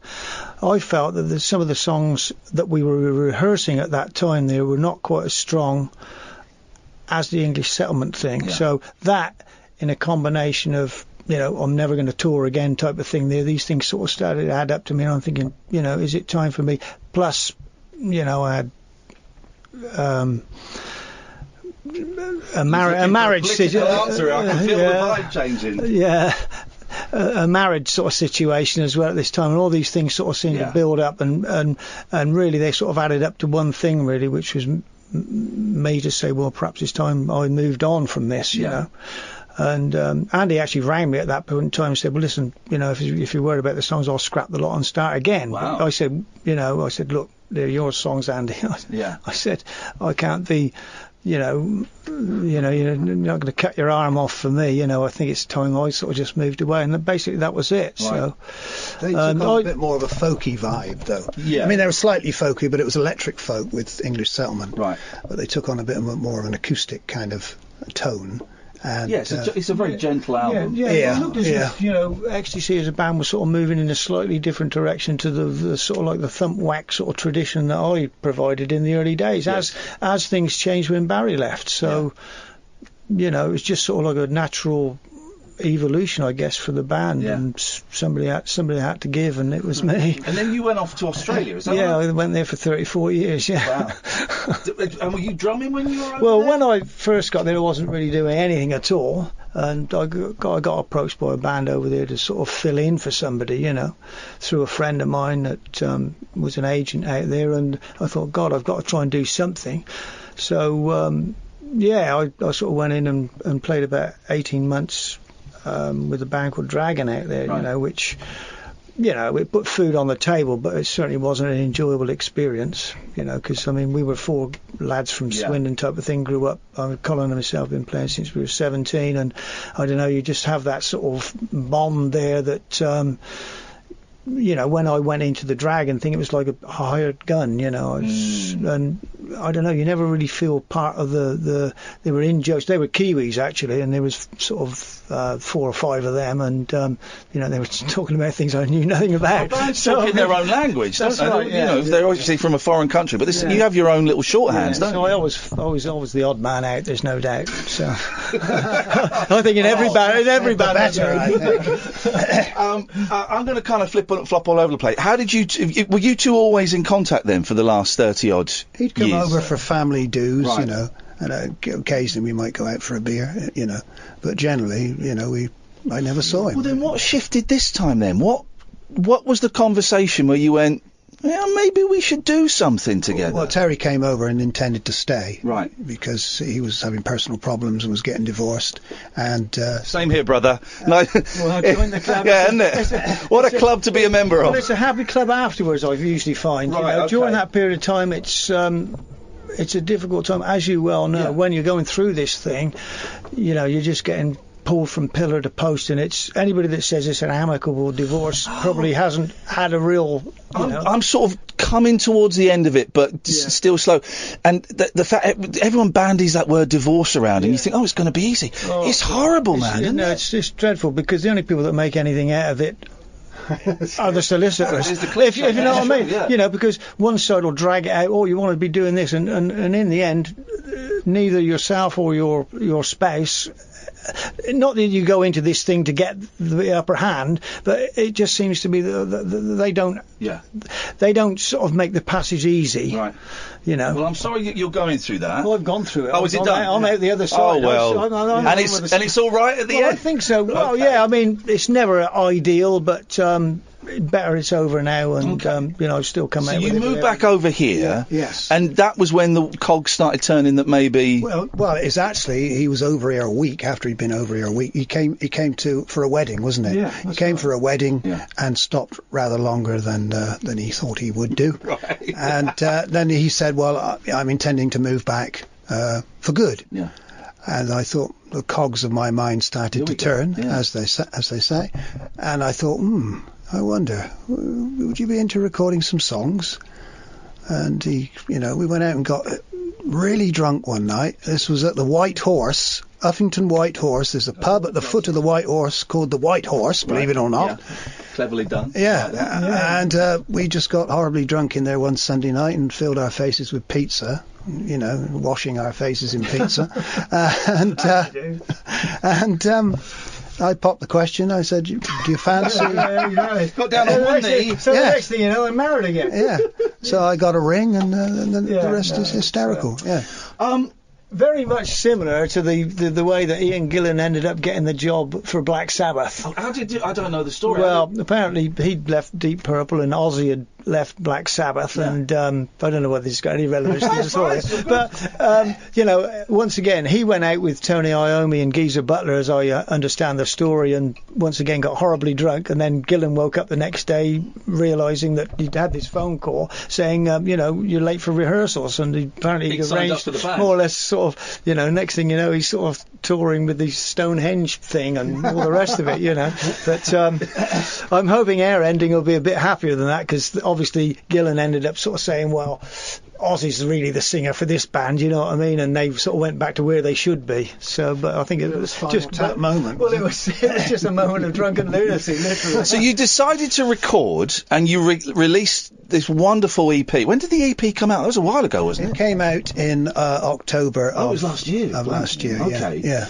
And how did you find that? How did you find work? Because it's the bass and the drums, integral backbone of of any band. Well, Colin basically had a couple of these songs that he was going to record anyway. Two of which we sort of wrote once I got involved, I guess. So I mean, he was. I just sort of filled the gap, I guess, and sort of made it a little bit, because Colin was saying it's sort of very soul destroying, just sort of working on your own, right. So the fact that I sort of came on board sort of meant that we can sort of spend time together here. Yeah. And it just sort of eases the burden a little bit, because he can then sort of bounce things off of me, thinking, and you're not totally making the decisions there, because sometimes if you're a little unsure, it's just nice to sort of have somebody to sort of think, well, what do you think then, Soul destroying though, doing stuff on your own. It is really. Why? I think the writing is okay. I think you need to do the writing on your own, but the actual physicality of getting these machines working and jumping the other side of the curtain. I should say we're sat in a very fancy, compact, but a very fancy home studio. It's got the whole... I can see them just poking out. I better get hot in here when you're playing. That's got all the stuff. So, actually the act of recording. It's a three-man job, I mean, in the old days, you relied on other people to do all that, But since then, over the years, I've got little bits of equipment and stuff, And I thought, well, if I'm going to record anything, I certainly can't... No one's going to sign me. So I thought, well, I better get some recording equipment and try and do it myself. Yeah. Which I did do. And...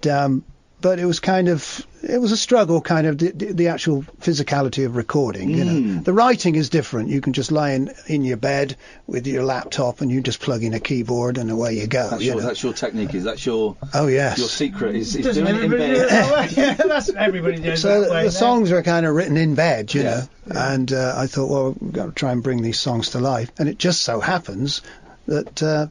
Mr. Terry Chambers turned up on my doorstep. And it was... I got him out of bed, basically. You're coming out to play, Colin. Yeah. And XTC fans are thrilled by this. And the EP is a joy. It's a delight to hear. To hear you two playing together again is great. It must have been... The reaction must have been pleasing, because there's a lot of love out there for you guys. The reaction to the EP, you mean? Yeah. Well, bewildering. We didn't know we were going to get the reaction that we did, It was kind of, oh, Christ, And so when we sold more than what we thought, oh, my God. And we thought, well, should we do some shows, you know? I was, having written all those songs for XTC over the years, I thought, my God, I'm never going to hear those songs in a concert hall. And I'm just thinking, well, now TC is here. I'm wondering, what's the chances of us doing some shows? You know? Why did you never do shows on your own before? Why was there never an evening with Colin Moulding presenting the hits from XTC? You know what? Did it just never occur to you? Were you afraid? I don't know, just providing the impetus, just him turning up. It was just kind of, it was the push to do it, you know. But I'm not, I mean, recording is my first love, I have to say. And writing and recording is my first love. But, you know, I enjoyed gigs up to a point. But it was a kind of, you know, the 5 years that we had touring with XTC in the early days. It was relentless, wasn't it? It was relentless, yeah.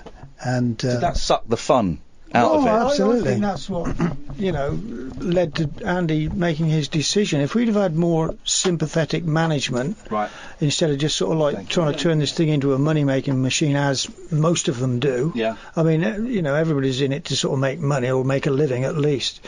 But, you know, you're sort of more or less treated like a machine, and some people hold up to the rigours of the road better than others. Right. And I think in Andy's case, you know, being the front man as well, the added pressure with him, I think basically that took its toll. But I didn't realise that until sort of later on, because I was a young guy at the time thinking, shit, you've done it now. Yeah. You know, just a knee-jerk reaction from me, perhaps, and not quite fully understanding that, you know, Andy at that time was off Valium. I didn't have any idea that he was on it in the first place, let alone to have his pills sort of like thrown down a toilet, you know, a night before a gig. I mean, it was just something that I certainly wasn't aware of any of that. Do you regret leaving when you did? Yeah, I think if we'd have had good management, maybe they'd have sort of come round to me and say, listen, let's all have a break and have a calm down. But no, it was just sort of, you know, well, if you're not touring on the road, then you better get in the studio and record, you know. So it was that. So Andy never really got like the rest that he perhaps needed. But as I say, I sort of blame management for that. And they, you know, are there any sympathetic managers out there? Are there? If so, get in touch immediately. Well, I don't know. They'll have to have a very low percentage as opposed to 50%, which they normally get, or whatever. I think mental illness then, which is what it is, I suppose, wasn't really understood then. It's not really understood now, but it's understood more. Yeah. And then it was just kind of, put yourself together, you know, man. What are you playing at? That's right. Yeah. As I say, I'm harping on about management, I know, but you know, I think with good management and man management more so than anything, you know, or person management, you know, they could have seen that this thing was beginning to fragment, you know, and I think basically the whole band needed a rest at that point, you know. So instead of sort of, if they said have 6 months off, go off on holiday, go be with your family, and then come back, it might have been different. Yeah, I think Andy could have sort of perhaps pulled himself together a little bit more, and I think, you know, whether he would have played live anymore, but I think just the gradual build up to that really sort of put him over the edge, you know, without, you know, somebody coming in there and sort of helping the guy out. Let's talk about the live shows. Is it 4 nights at the Swindon Arts Centre? Yes, 4 nights at the Swindon Arts Centre, folks, so come along and clap along. And have you booked this all yourself? You've done this kind of like all yourself? Yes, we booked it all ourselves. We thought, well, let's form a combo with 2 other guys, which we have done. We've had a little bit of rehearsal, and let's just play the songs in their raw state, you know. No back screen projection, folks. No dancing girls. No lasers. No, it's just going to be, you're just going to be looking at us 4. That's it, basically. And listening to this tunes, because it's about the music. Yeah. And so what are you doing? What songs are you doing? Well, that would be telling, wouldn't it? Oh, come on, look at this. He's playing the game. Everyone scoop. He might desert us in droves. The problem with it is we're still sort of trying to sort the actual running order of these songs. Because it's not until October, is it? So you've got... No, that's right. Actually, there's only a couple of months. We may tell you something now, and it might not be the same in 3 months' time. That's the problem, because we're still trying to get this stuff together with these other 2 guys, as well as ourselves. And... yeah, it's sort of taking shape, but, you know, we're still juggling, you know, where they're going and all this stuff. I'm going to say some titles and I'm going to watch your eyes. King for a Day. I'm not saying anything. Oh! He's closed my eyes. Terry, look at Terry. I haven't got a poker Terry, face, look at me. Look at me. Well, actually, grass is one of the ones in question. Oh, really? He's grass. You're terrible. All right, I shan't push it. Well, a lot of them have got very high production values, the XTC things, you know. We're doing them on a completely different palette, you know. So what's the band? So you bass, obviously. Yeah, bass and singing. Yeah, bass and singing. Drums. Who else have you got in the band? Well, we've got a rather nice keyboard player called Gary Bamford. Yep. And then on guitar is Mr. Steve Tilling. Fantastic. They're local guys, but they're really rather good. The reaction online has been incredible. People are coming... there's a Facebook page, TC&I Facebook page, which I signed up to. People are coming from Germany. I think you got a couple coming from America. Yeah. Yes. No pressure, but, you know, this suddenly is becoming a thing, isn't it? Did you realise it was going to be a thing? We didn't know it was going to be a thing, no. We thought we were just going to set up in a small concert venue and just invite our friends. But no, the word got out, and people are coming for all the shows as well. People have booked for all nights. Some have, yeah. So actually, there's only going to be sort of 200 people turn up on 3 different nights probably. But Churchill would say we've got an ordeal of the most grievous kind. Well, how are you saying in the kitchen, Colin, that you're shitting yourself a bit? That will surprise people, I think. When was the last time you played a gig? You stood on stage with a guitar and played your own songs? 1982. It was that. It was. Yeah, my own songs. Yeah, yes. Wow. Yes. So I don't know. Where do you stand? I mean, when they'll have to be shown. I'll have to be helped onto the stage and positioned where I've got to be. You know. You face the front. That much. You face the audience. That's the tip I can give you. Yeah, I don't quite fancy that very much. Do you not? No. How are you feeling about it? Well, the die is cast, isn't it? So I've got to do it now. But you sound like you're walking to your death. Walking to the scaffold. It's like sort of. I mean, this art centre thing there was the first place we ever played when we were 17. So I mean, the irony of it all, and as I say, I'm probably just as nervous now as I was then. Yet, despite over those years, you know, I mean, we played some pretty big places. Yeah. And it didn't sort of really bother me too much. You get a little bit of nerves, you know, prior. That's that young cockiness, though, isn't it? And then once you get playing there, you sort of think, well, this is provided everything's going okay, you're not getting glassed or whatever, which did happen in the early days. Yeah, you know, you sort of go through it and you become quite a well-oiled machine. But having not done this, either of us, for such a long time, it's sort of. We're sort of born again. But that's exciting, though, isn't it? That makes you feel alive. It has the ring of kind of 77, really, where we used to do the Hope and Anchor and the Red Cow and all those pubs in London. It's got that kind of vibe to it. It's because it's small, it's cosy, and there's, you know, not room for that many people. That's why we have to do the 4 nights, really, you know. That's the reason we sort of picked the art centre, really, because it's sort of quite... It's a great venue. You know, it's a nice little place. And once again, we had no idea how many people would be interested in even seeing us at all. Yeah. So the thing with it was, if the tickets didn't go particularly well, we could have said, well, forget doing the other 3 nights. Yeah. I mean, we booked them because they were consecutive nights, and we thought, well, possibly it would be nice to do it in that sort of run.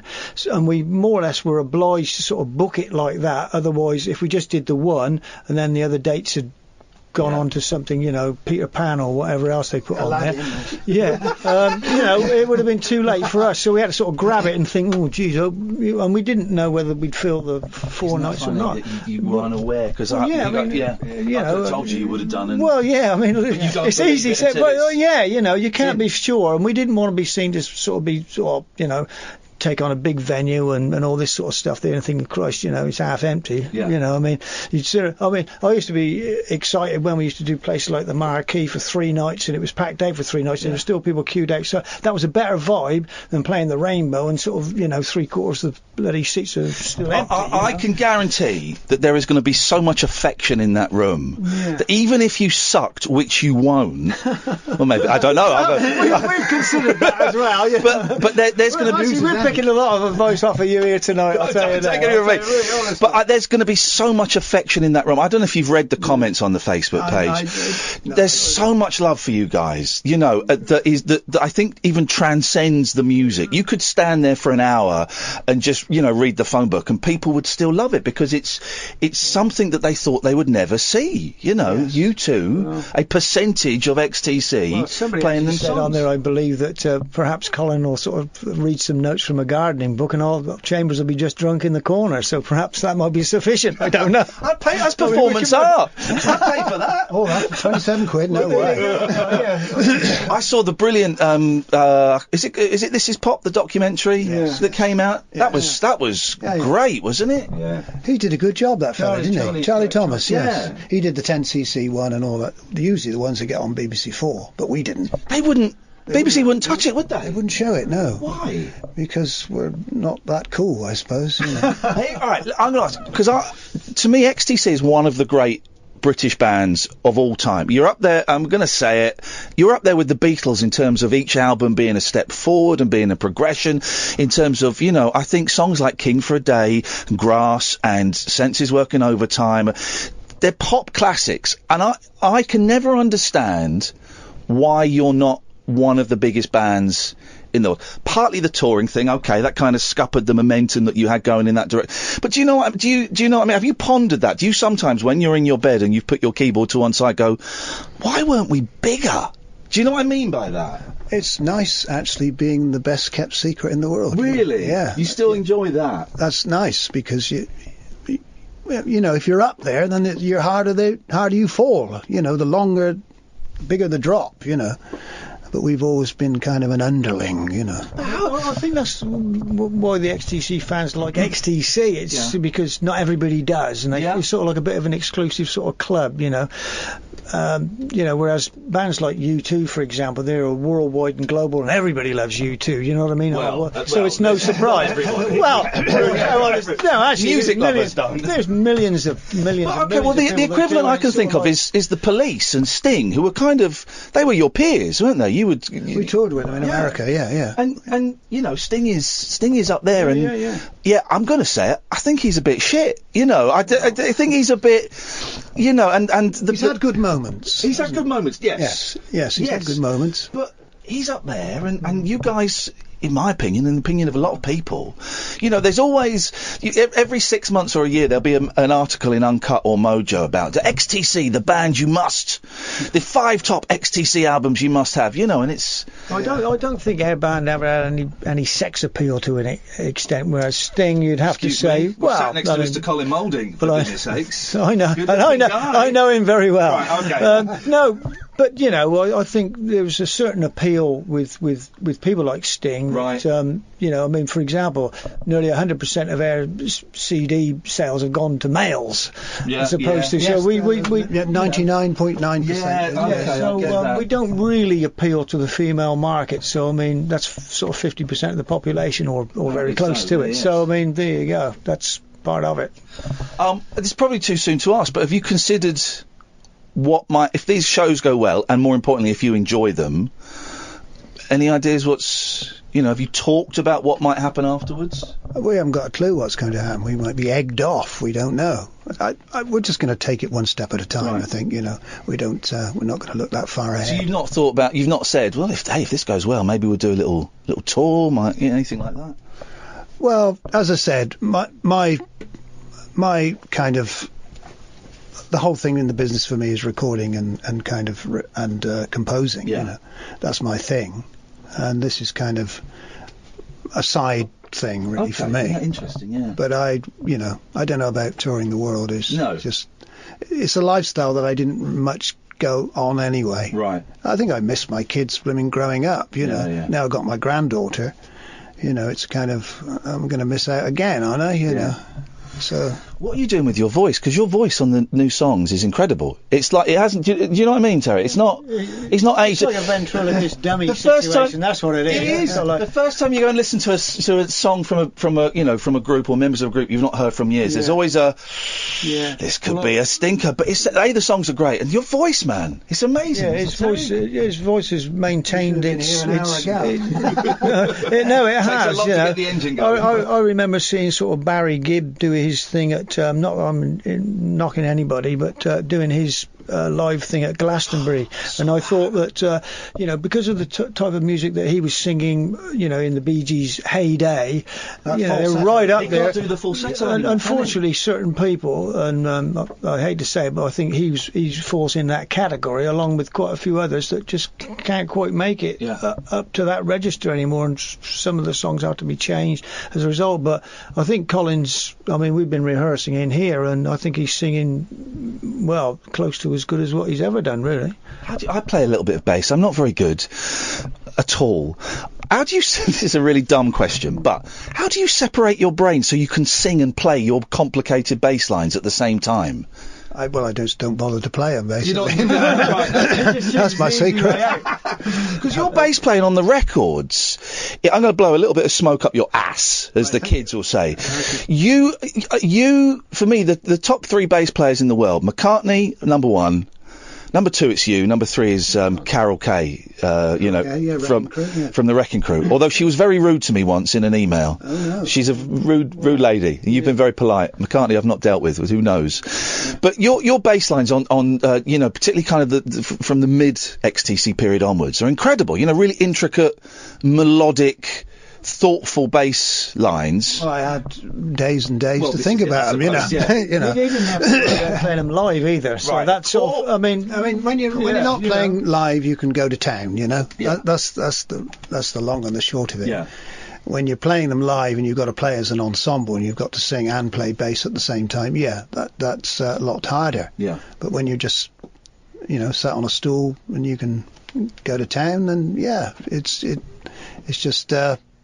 We had time on our hands, think up the parts. You can do the singing later, as you do in the recording studio. You play your bass, you lay your bass down and sing on the song afterwards.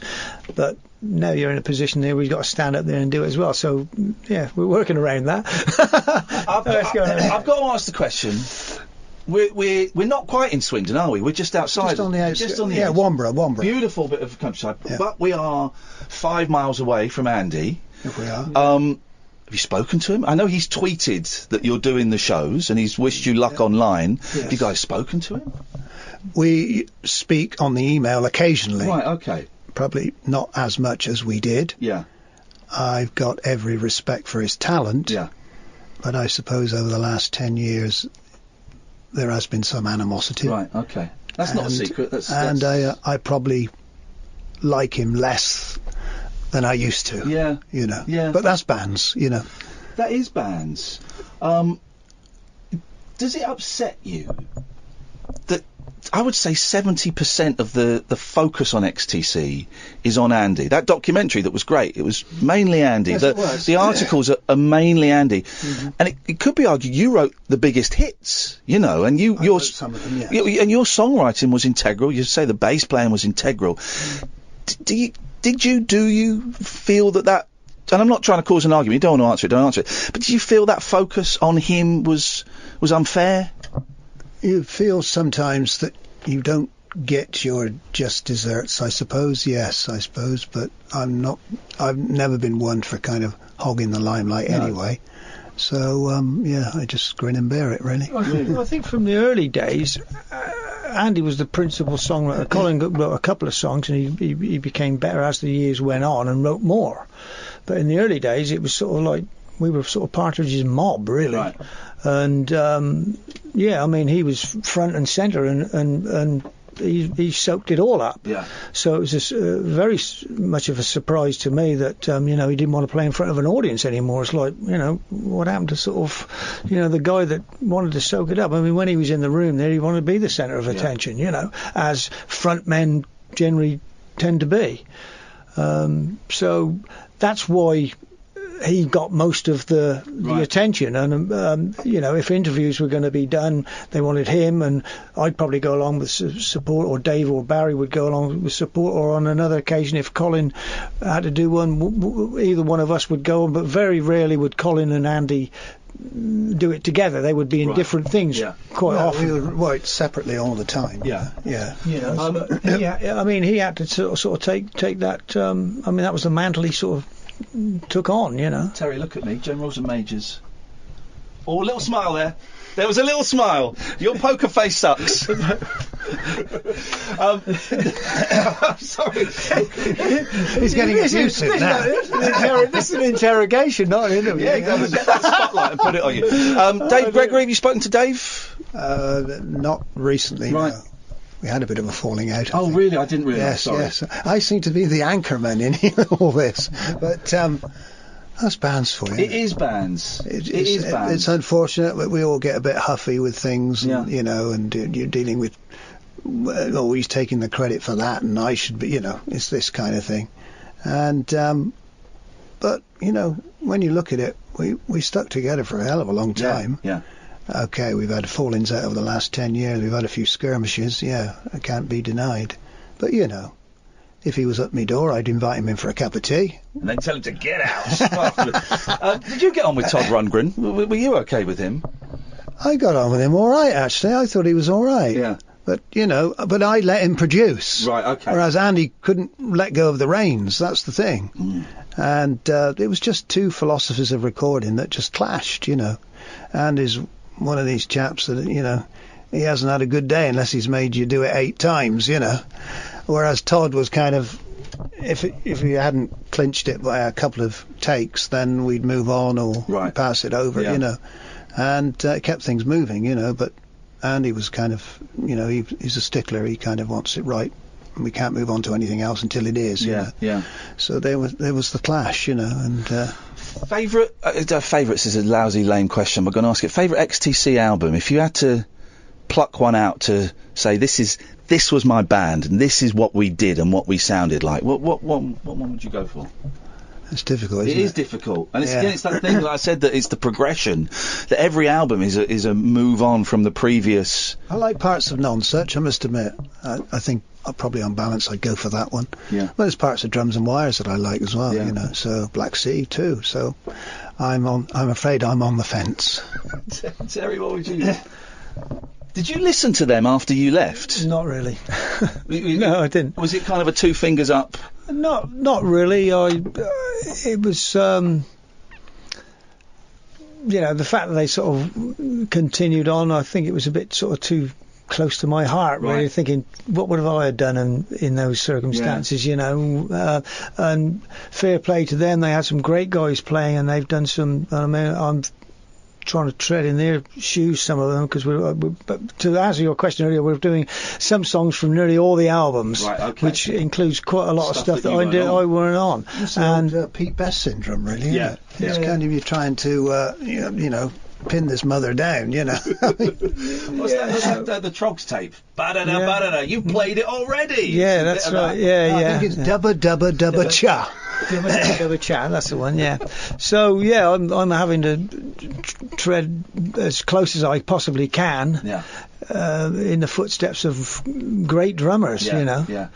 That's been challenging in itself. Let alone trying to remember what I did myself. You got right. Well, listen, I'm going to wind this up because we're in the hottest room and I've made you turn the fan off, and I appreciate your patience. But so it's Swindon Arts Centre. They've just released a load of tickets, but they may have gone already. But look, in October, you guys haven't got a website or anything, have you? Well, somebody looks after something on Facebook, I think.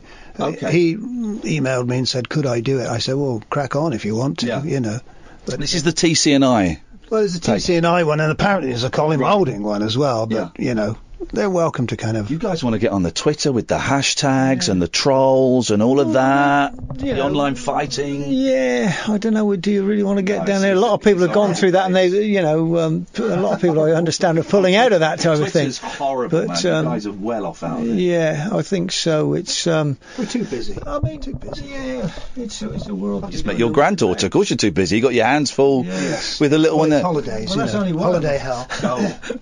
It's Friday. It must be Amelia's day.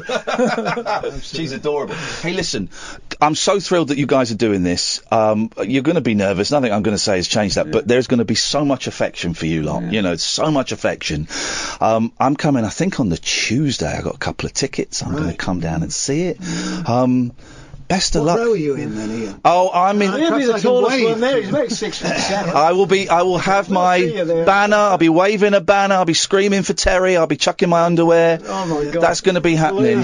I wish you the very, very best of luck, and I hope more than anything you enjoy it. I hope that you enjoy it. Thank you for coming all this way to interview us. Thank you. It's a pleasure. Yeah, thanks a lot, Ian. That's a great rehearsal. Shall we do it now? No, this is the Todd Rundgren way of doing it. We're done.